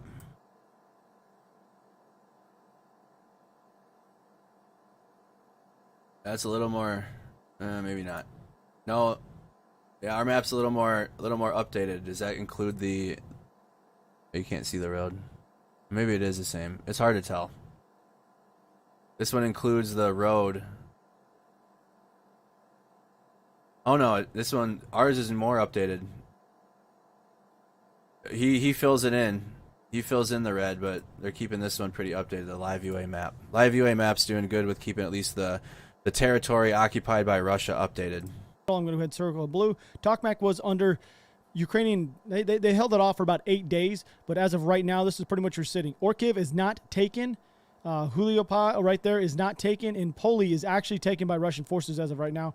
So that one is correct. It is more like this. So right now, this is exactly where the defense are laying out for the Ukrainians, and just just south of Zaporizhzhia. And there's another one right here, just south of a town called Babylon, about right there. So this is pretty much where you're set up right here. Mariupol 100% is completely surrounded. There's an element of Russian forces that have actually peeled off and kind of moved a little bit northwest as of right here. They've hit some heavy resistance by Ukrainians right there. And I'm just going to throw this one out there as well. They have actually peeled up and gone a little bit north just like this. So it looks like they might be, the Russian forces might be trying to make a move to get around on this. It looks like they actually might be moving a little bit north to pinch off those areas, so they might be able to take control of that, to take a free flow of movement into Zaporizhzhia. Now we're going to move a little. To speak the truth, a reliable resource, yes. We've been watching them since day one of the invasion when they had 20,000 subs. It was a small channel. And now they're 132,000 because they're providing the most credible information of the military, and they're not. That's all they're talking. That's all this channel talks about. Well, they have other content too, which I don't know, but the content we're tuned in on Speak the Truth has to do with the Russian invasion of Ukraine, and they're sticking to that point only. And so that's why we're sticking with them. A little bit west. This has changed a tad bit from where it looks like as of right now. So Bashtanka. So this whole area right here is actually red. This whole area now is red on this northeast side of Mykolaiv. Mykolaiv has been held up pretty well. I'm telling you guys right now, this area is actually held up fairly well. They've not been able to take it. They've actually repelled many attacks. They've actually taken back some areas. But right now, this is pretty much the way it looks on the outcome. There's actually they've actually started moving up this river right here. So the Russian forces do control some of this, and they have moved up a little bit like this. So they have made some advancements over here on the southwestern side of Ukraine. It looks like they're moving up. Like I told you guys, this area. He's not a small channel now, but I'm saying when we started tuning in to their videos, they only had about 20,000 subscribers. Now, since the war has gone on and they've been uploading videos since, they've blown up. Their channel has blown up. Right here is no man's land as of right now. I don't believe they have enough forces in the country to actually push that far north. I don't believe so. I would assume not, because of right now we know they're a little bit thin everywhere else. So there's your map updates as of right now.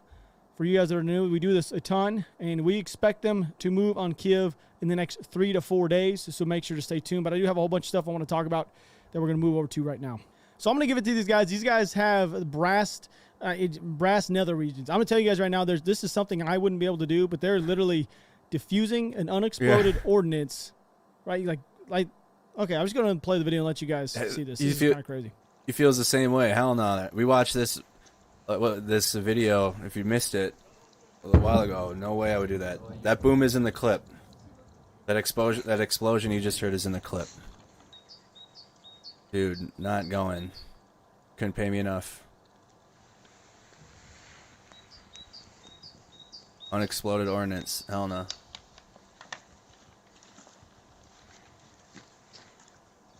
So this is also just came out that Russian forces have lost 56 planes, 82 helicopters since the beginning of this invasion. Russia is also setting the stage to use chemical weapons in Ukraine. I know this sounds pretty crazy. I know it sounds pretty crazy, but I do have some stuff I'm going to read for you guys to kind of give you an idea on how we got to this point of this. It just makes no sense to me. But Britain and U.S. fear Russia could be setting the stage to use chemical weapons in Ukraine after the Kremlin officially has alleged, without firm evidence, that U.S. has been supporting bioweapons programs in the country.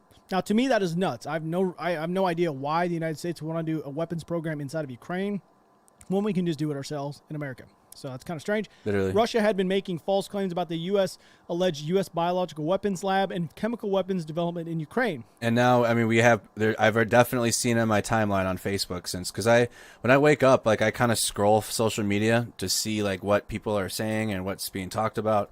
And this bioweapons conspiracy has been adopted by a certain faction that continuously adopt Russian propaganda on a frequent basis. The allegations had been echoed in Beijing. Of course they have. We're talking about two dictatorships that literally smear the most propaganda stuff they possibly can. So now that Russia has made these false claims and China has seemingly endorsed the propaganda, we should all be on the lookout for Russia to possibly use chemical biological weapons in Ukraine or to create a false flag operation using them. Now, we all know they used them in Syria. They denied it, but they 100% used them. I don't know if you guys remember that, but they did. No one else had them. They used them. Russian Foreign Ministry spokesperson also said that Russia had documents showing evidence that the U.S. had supported bioweapons program in Ukraine involving plague, cholera, and anthrax. Well, thank God I have my anthrax shot. So Russia's defense ministry is also accusing Ukrainian nationalists of preparing a chemical weapon in the village northwest of Kharkiv. The plan was to falsely accuse Russian forces of using chemical weapons. That's literally coming from them. That's crazy to me. That is absolutely, I don't know. So if we see the use of chemical weapons, I think you're probably going to get the international community involved. Well, I thought they would earlier in this war, but they haven't. But I think that's probably going to happen if they do. They are losing currently from the, as of right now in the world's eyes, Russia is not winning this war. So I could see them doing something drastic like this. So legendary Canadian sniper Wally has 100%. 100%. They're losing drastically. They're losing terribly. And this false flag, where is it? Let's pull it up again. This false flag operation would be something that would rally Russia to change course of what's going on. This is from the Institute for the Study of War. The false flag operation. They got all the details, all the documents, and they source it. So you can read this article, and then all of the sources that they pulled from all of the information is listed below. So keep an eye out. We got to keep tracking this potential false flag operation. Back up a little bit. Chemical weapons. I think you're probably going to get the international community involved. Well, I thought they would earlier in this war, but they haven't. But I think that's probably going to happen if they do. They are losing currently from the, as of right now in the world's eyes, Russia is not winning this war. So I could see them doing something drastic like this. So legendary Canadian sniper Wally has actually joined to fight in Ukraine. So he is one of the world's most fearsome snipers, and he arrives in Ukraine vowing to slaughter Putin's troops one by one. So he crossed the border into Ukraine today, leaving his wife and infant son behind. In Canada, the 40-year-old was actually deployed twice to Afghanistan as a sniper with the Canadian Armed Forces between 2009 and 2011. While he fought the same Canadian unit as a sniper, whose world's longest confirmed kill is 3.5 kilometers, which is just over 2 miles, like 2.1 miles. The sniper, who goes by the nickname given to him by Afghanistani people of Wally, said he was contacted by a friend Friday who had been organizing neutral convoys of humanitarian aid for several months to bring food to occupied Donbass region. Wally told the French-Canadian publication, "He told me they needed a sniper. It's like a firefighter who hears an alarm ringing. I had to go." He leaves behind his wife and baby son, who celebrate his first birthday without him next week. He says he knows he's awful, but he said, "But in my head, when I see images of destruction in Ukraine, it is my son that I see in danger who is suffering." Wally fought alongside the Kurds against ISIS for several years. He also said to travel to Ukraine because he wants to help them. It's as simple as that. And this is kind of a big deal. So I know a lot of you guys don't know me. You guys haven't been around that long. I've never really talked about it, but I was actually a sniper in the Army for 6 years. Okay, so I went to Iraq and I went to Afghanistan. In Iraq, we had to deal with them. In an urban environment, snipers, they take a toll on you mentally. Like every few weeks, every 3-4 weeks or so, we'd have somebody get shot in our battalion by a sniper. You don't know where they're at. You know they're there. You know a sniper is inside of your AO, your area of operation. Now, when I was in Afghanistan, that's what I did. That's the only thing I did. That's all I did was sniper. That's literally it. I did nothing else. I couldn't tell you how many things I did. I pulled Overwatch. I've done a lot of urban operations, I guess, quote unquote, inside of Afghanistan when it comes to going through small villages. But for the most part, I did a lot of watching. I don't have a confirmed kill as far as this. Mine's only 1,170 yards, which is just under 3/4 of a mile. It's a little bit different than his. Or his, I guess you'd say. But this, I kind of feel the same way when it comes to this. Now, with that being said, I really have been thinking about it the last few days. I'm like, man, I feel like I'm getting the urge to go, and then I just go on like a 5-mile run, and I'm okay. It's just something that's built into men like me and him and everyone else. My buddy who's not with us right now, he's actually back in Colorado taking care of some family stuff. But I give him props for doing this. I don't know. I don't think I could be able to do it because I have a daughter back here in America. Anyway, this is another thing you guys need to also realize. This is a huge psychological warfare type deal. and it's going to mess with the Russians more than people realize. If this guy, and they know that this guy is a very phenomenal sniper, think about it. The only thing people talked about for like a week was the ghost of Kyiv. I don't think I don't think it was a real thing. But that's all people talked about. Now people are talking about this guy going, it's psychological. This is psyops at its best. This is psychological warfare. It's going to mess with the Russians knowing that this guy is there, because they're never safe just walking around. It'll keep them on edge. It'll make them talk about it. It will literally flow through the ranks that this guy is coming. It's true. It's 100% true. Like, it's going to mess with them. It's psychological warfare 101 right there. This guy's coming, and he's saying he's going to literally take Putin's troops out one by one. That right there is going to mess with them. And anybody that says otherwise is crazy, because that is going to mess with them. It would mess with me. Like, think about it right now. These guys driving around in the tanks, in the APCs, they're scared. Like, they're scared. They're having to put cages around because they're worried about javelins, like in AT4s. Like, this is the same kind of deal. With that being said, we'll go ahead and move on. I know I was a little bit of a piece there, but I thought I'd at least talk about it. So we're going to move down here to Mariupol. So Mariupol, you guys do know, it's kind of a place where it's been shelled horrendously over the last 7 days. I mean, just absolutely shelled. That being said, I'm about to show you guys the destruction the Russian government has actually done in the last 12 days. Quick video check-in. This is Speak the Truth on YouTube. They got really good insight on the war. I was talking about it before the air raid alarm went off, but he just explained himself for you. He was a sniper in Afghanistan, Iraq. Speak the Truth. Rob does very good breakdown and analysis on military movements and the military happenings. How is he getting his information? The same way we are, just following the breaking stories, following the geolocated happenings, figuring out where we were doing that. Like, there was a column moving through Brovary. We geolocated where they were moving, and then we figured out what they were heading north. And so he knows a lot more insight on what that means and what could possibly happen, and beyond what I know. And so he takes and he can figure out, or not figure out, but based upon his prior knowledge of his combat training and his combat experience, you know, he can predict where the Russian military is going or what their plans are. Still, you know, it's speculative, and it is, and I'm presenting it as speculative, but he at least, again, knows. He's been pretty on point with his insight. Since the beginning. On this place, the video you're going to see is downtown area. They're lacking drinking water, food, and medicine. Not only have they destroyed most of the residential areas, but now they started bombing the children's hospital, which is where this next video is from. Mariupol. And then this is the children's hospital where we're wrapping up the recap stream from before this video is posted. Людей подоставали завалом.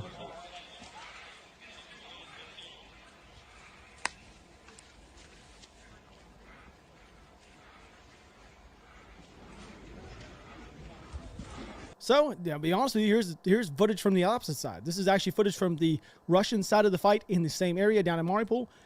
So here's that.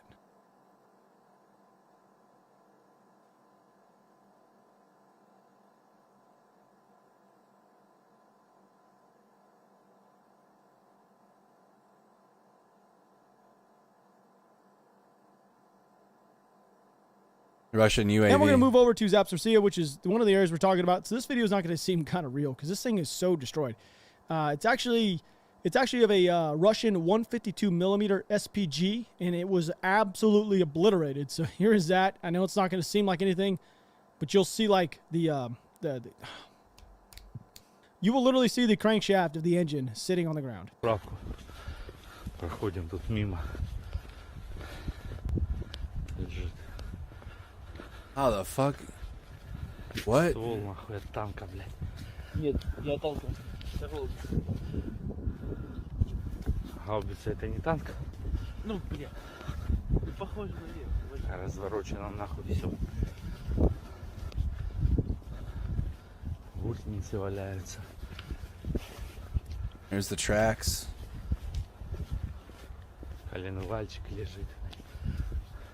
Кому нужен металл?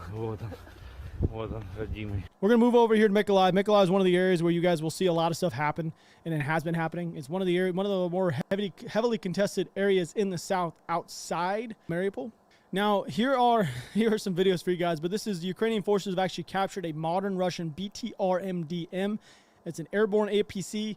This video will show you that it's in working condition, and they're apparently going to be expected to use this against the Russians, which does not surprise me because they are definitely trained on these things. Від нас, від хлопців. І за кого? Правильно. За перше місце, за нашу столицю, за Київ. Ось. Все покидали, повтікали від наших козаків. Хочу вам привіт передати Збройним силам РФ. Дякуємо за озброєння, воно нам дуже потрібно. Нам можна з ножом йти на ворога, так що дякуємо. Почаще приходьте. Ось знімаю, показую вам все. Вони п'ють алкогольні напої, подивіться, тут рева банка лежить. Там 2 банки навіть. Так. Банка рева, банка кофе. Я думаю, ми техніку заберемо. Воно нам пригодиться. Відремонтуємо. So with that being said, they've also captured something that is apparently fairly rare. It's called it's a BTRD, and it has a ZU 23-2 autocannon on it. I feel like I've seen these things in Afghanistan, the weapon that's on top. I could be incorrect. Anyway, here's that. Пане генерале, за вашим наказом. Отжатая БТР-ЗД.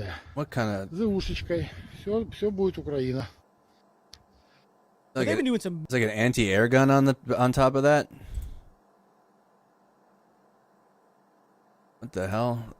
On top, they got like an anti-air AA gun on top of that. What would that be? I don't know my millimeters. It wouldn't be a 23 millimeter, would it? Facebook experts in the chat. Facebook experts, check in. But I know we have veterans that actually know what they're talking about in our chat. It's like a... Look at that thing, dude. Just... When that take... Oh, that's ugly. Doing some major work down here in that area. So here's another one. They actually captured an MT-LBVMK. I know some of these... It's a 23 millimeter. I was right. Yeah. But anyway. That's a 23 millimeter on top of that then. So it's so ugly. It looks so exposed on that thing.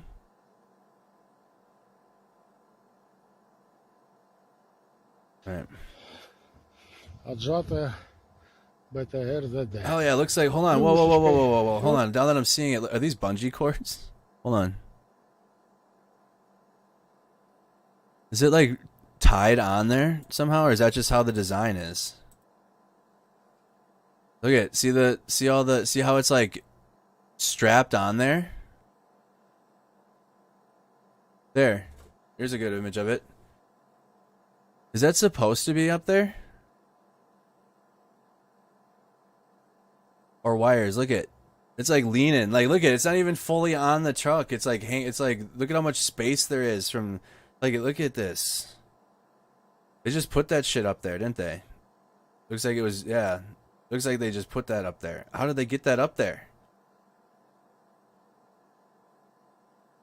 What piece of equipment did they use to get that on top of the... You can see all its...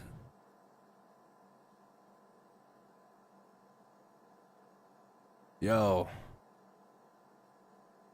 Z. This is what they're gonna make everybody afraid of. This fucking unit. Pardon my language. Look at that.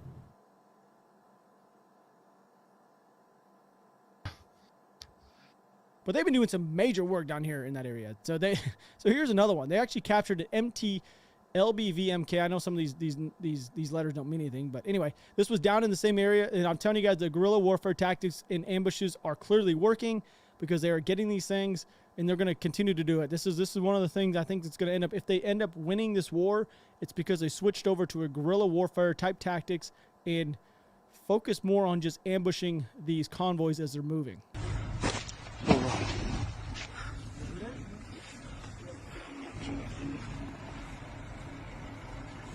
All right, speak the truth. Speak the truth on YouTube. Go give them a like. I know most of you guys are already, but we use their content for our recap. So go give them a view. I know you guys are gonna watch this video, and make sure you're subscribed to their channel. Speak the truth. Any videos, any content we use, I try to give credit for as best I can. If I forget, I apologize, but we're definitely not forgetting about Speak the Truth. We use our videos daily. So that's about it for the recap stream. I'll be back at 11 again. I'm gonna leave you guys with this though, because some people don't feel that it's real, and just the reality of the war. We've been seeing a lot of, I mean, in the last couple of days, lots of parliament, lots of, I mean, bands have been playing. We're still seeing some shelling, but this is the maternity hospital and the children's hospital. The maternity ward and the children's hospital. I'm gonna leave you with this, and then we'll be back at 11. We'll be back at 11 p.m. Где так ты не истери? Смотрите под ноги, пацаны, смотрите. Нет, иди сюда. Там прошли. Все нормально, все хорошо. Все хорошо. Все пролетело. Мама что? Все. Заходите. Тихо, тихо. Спокойно.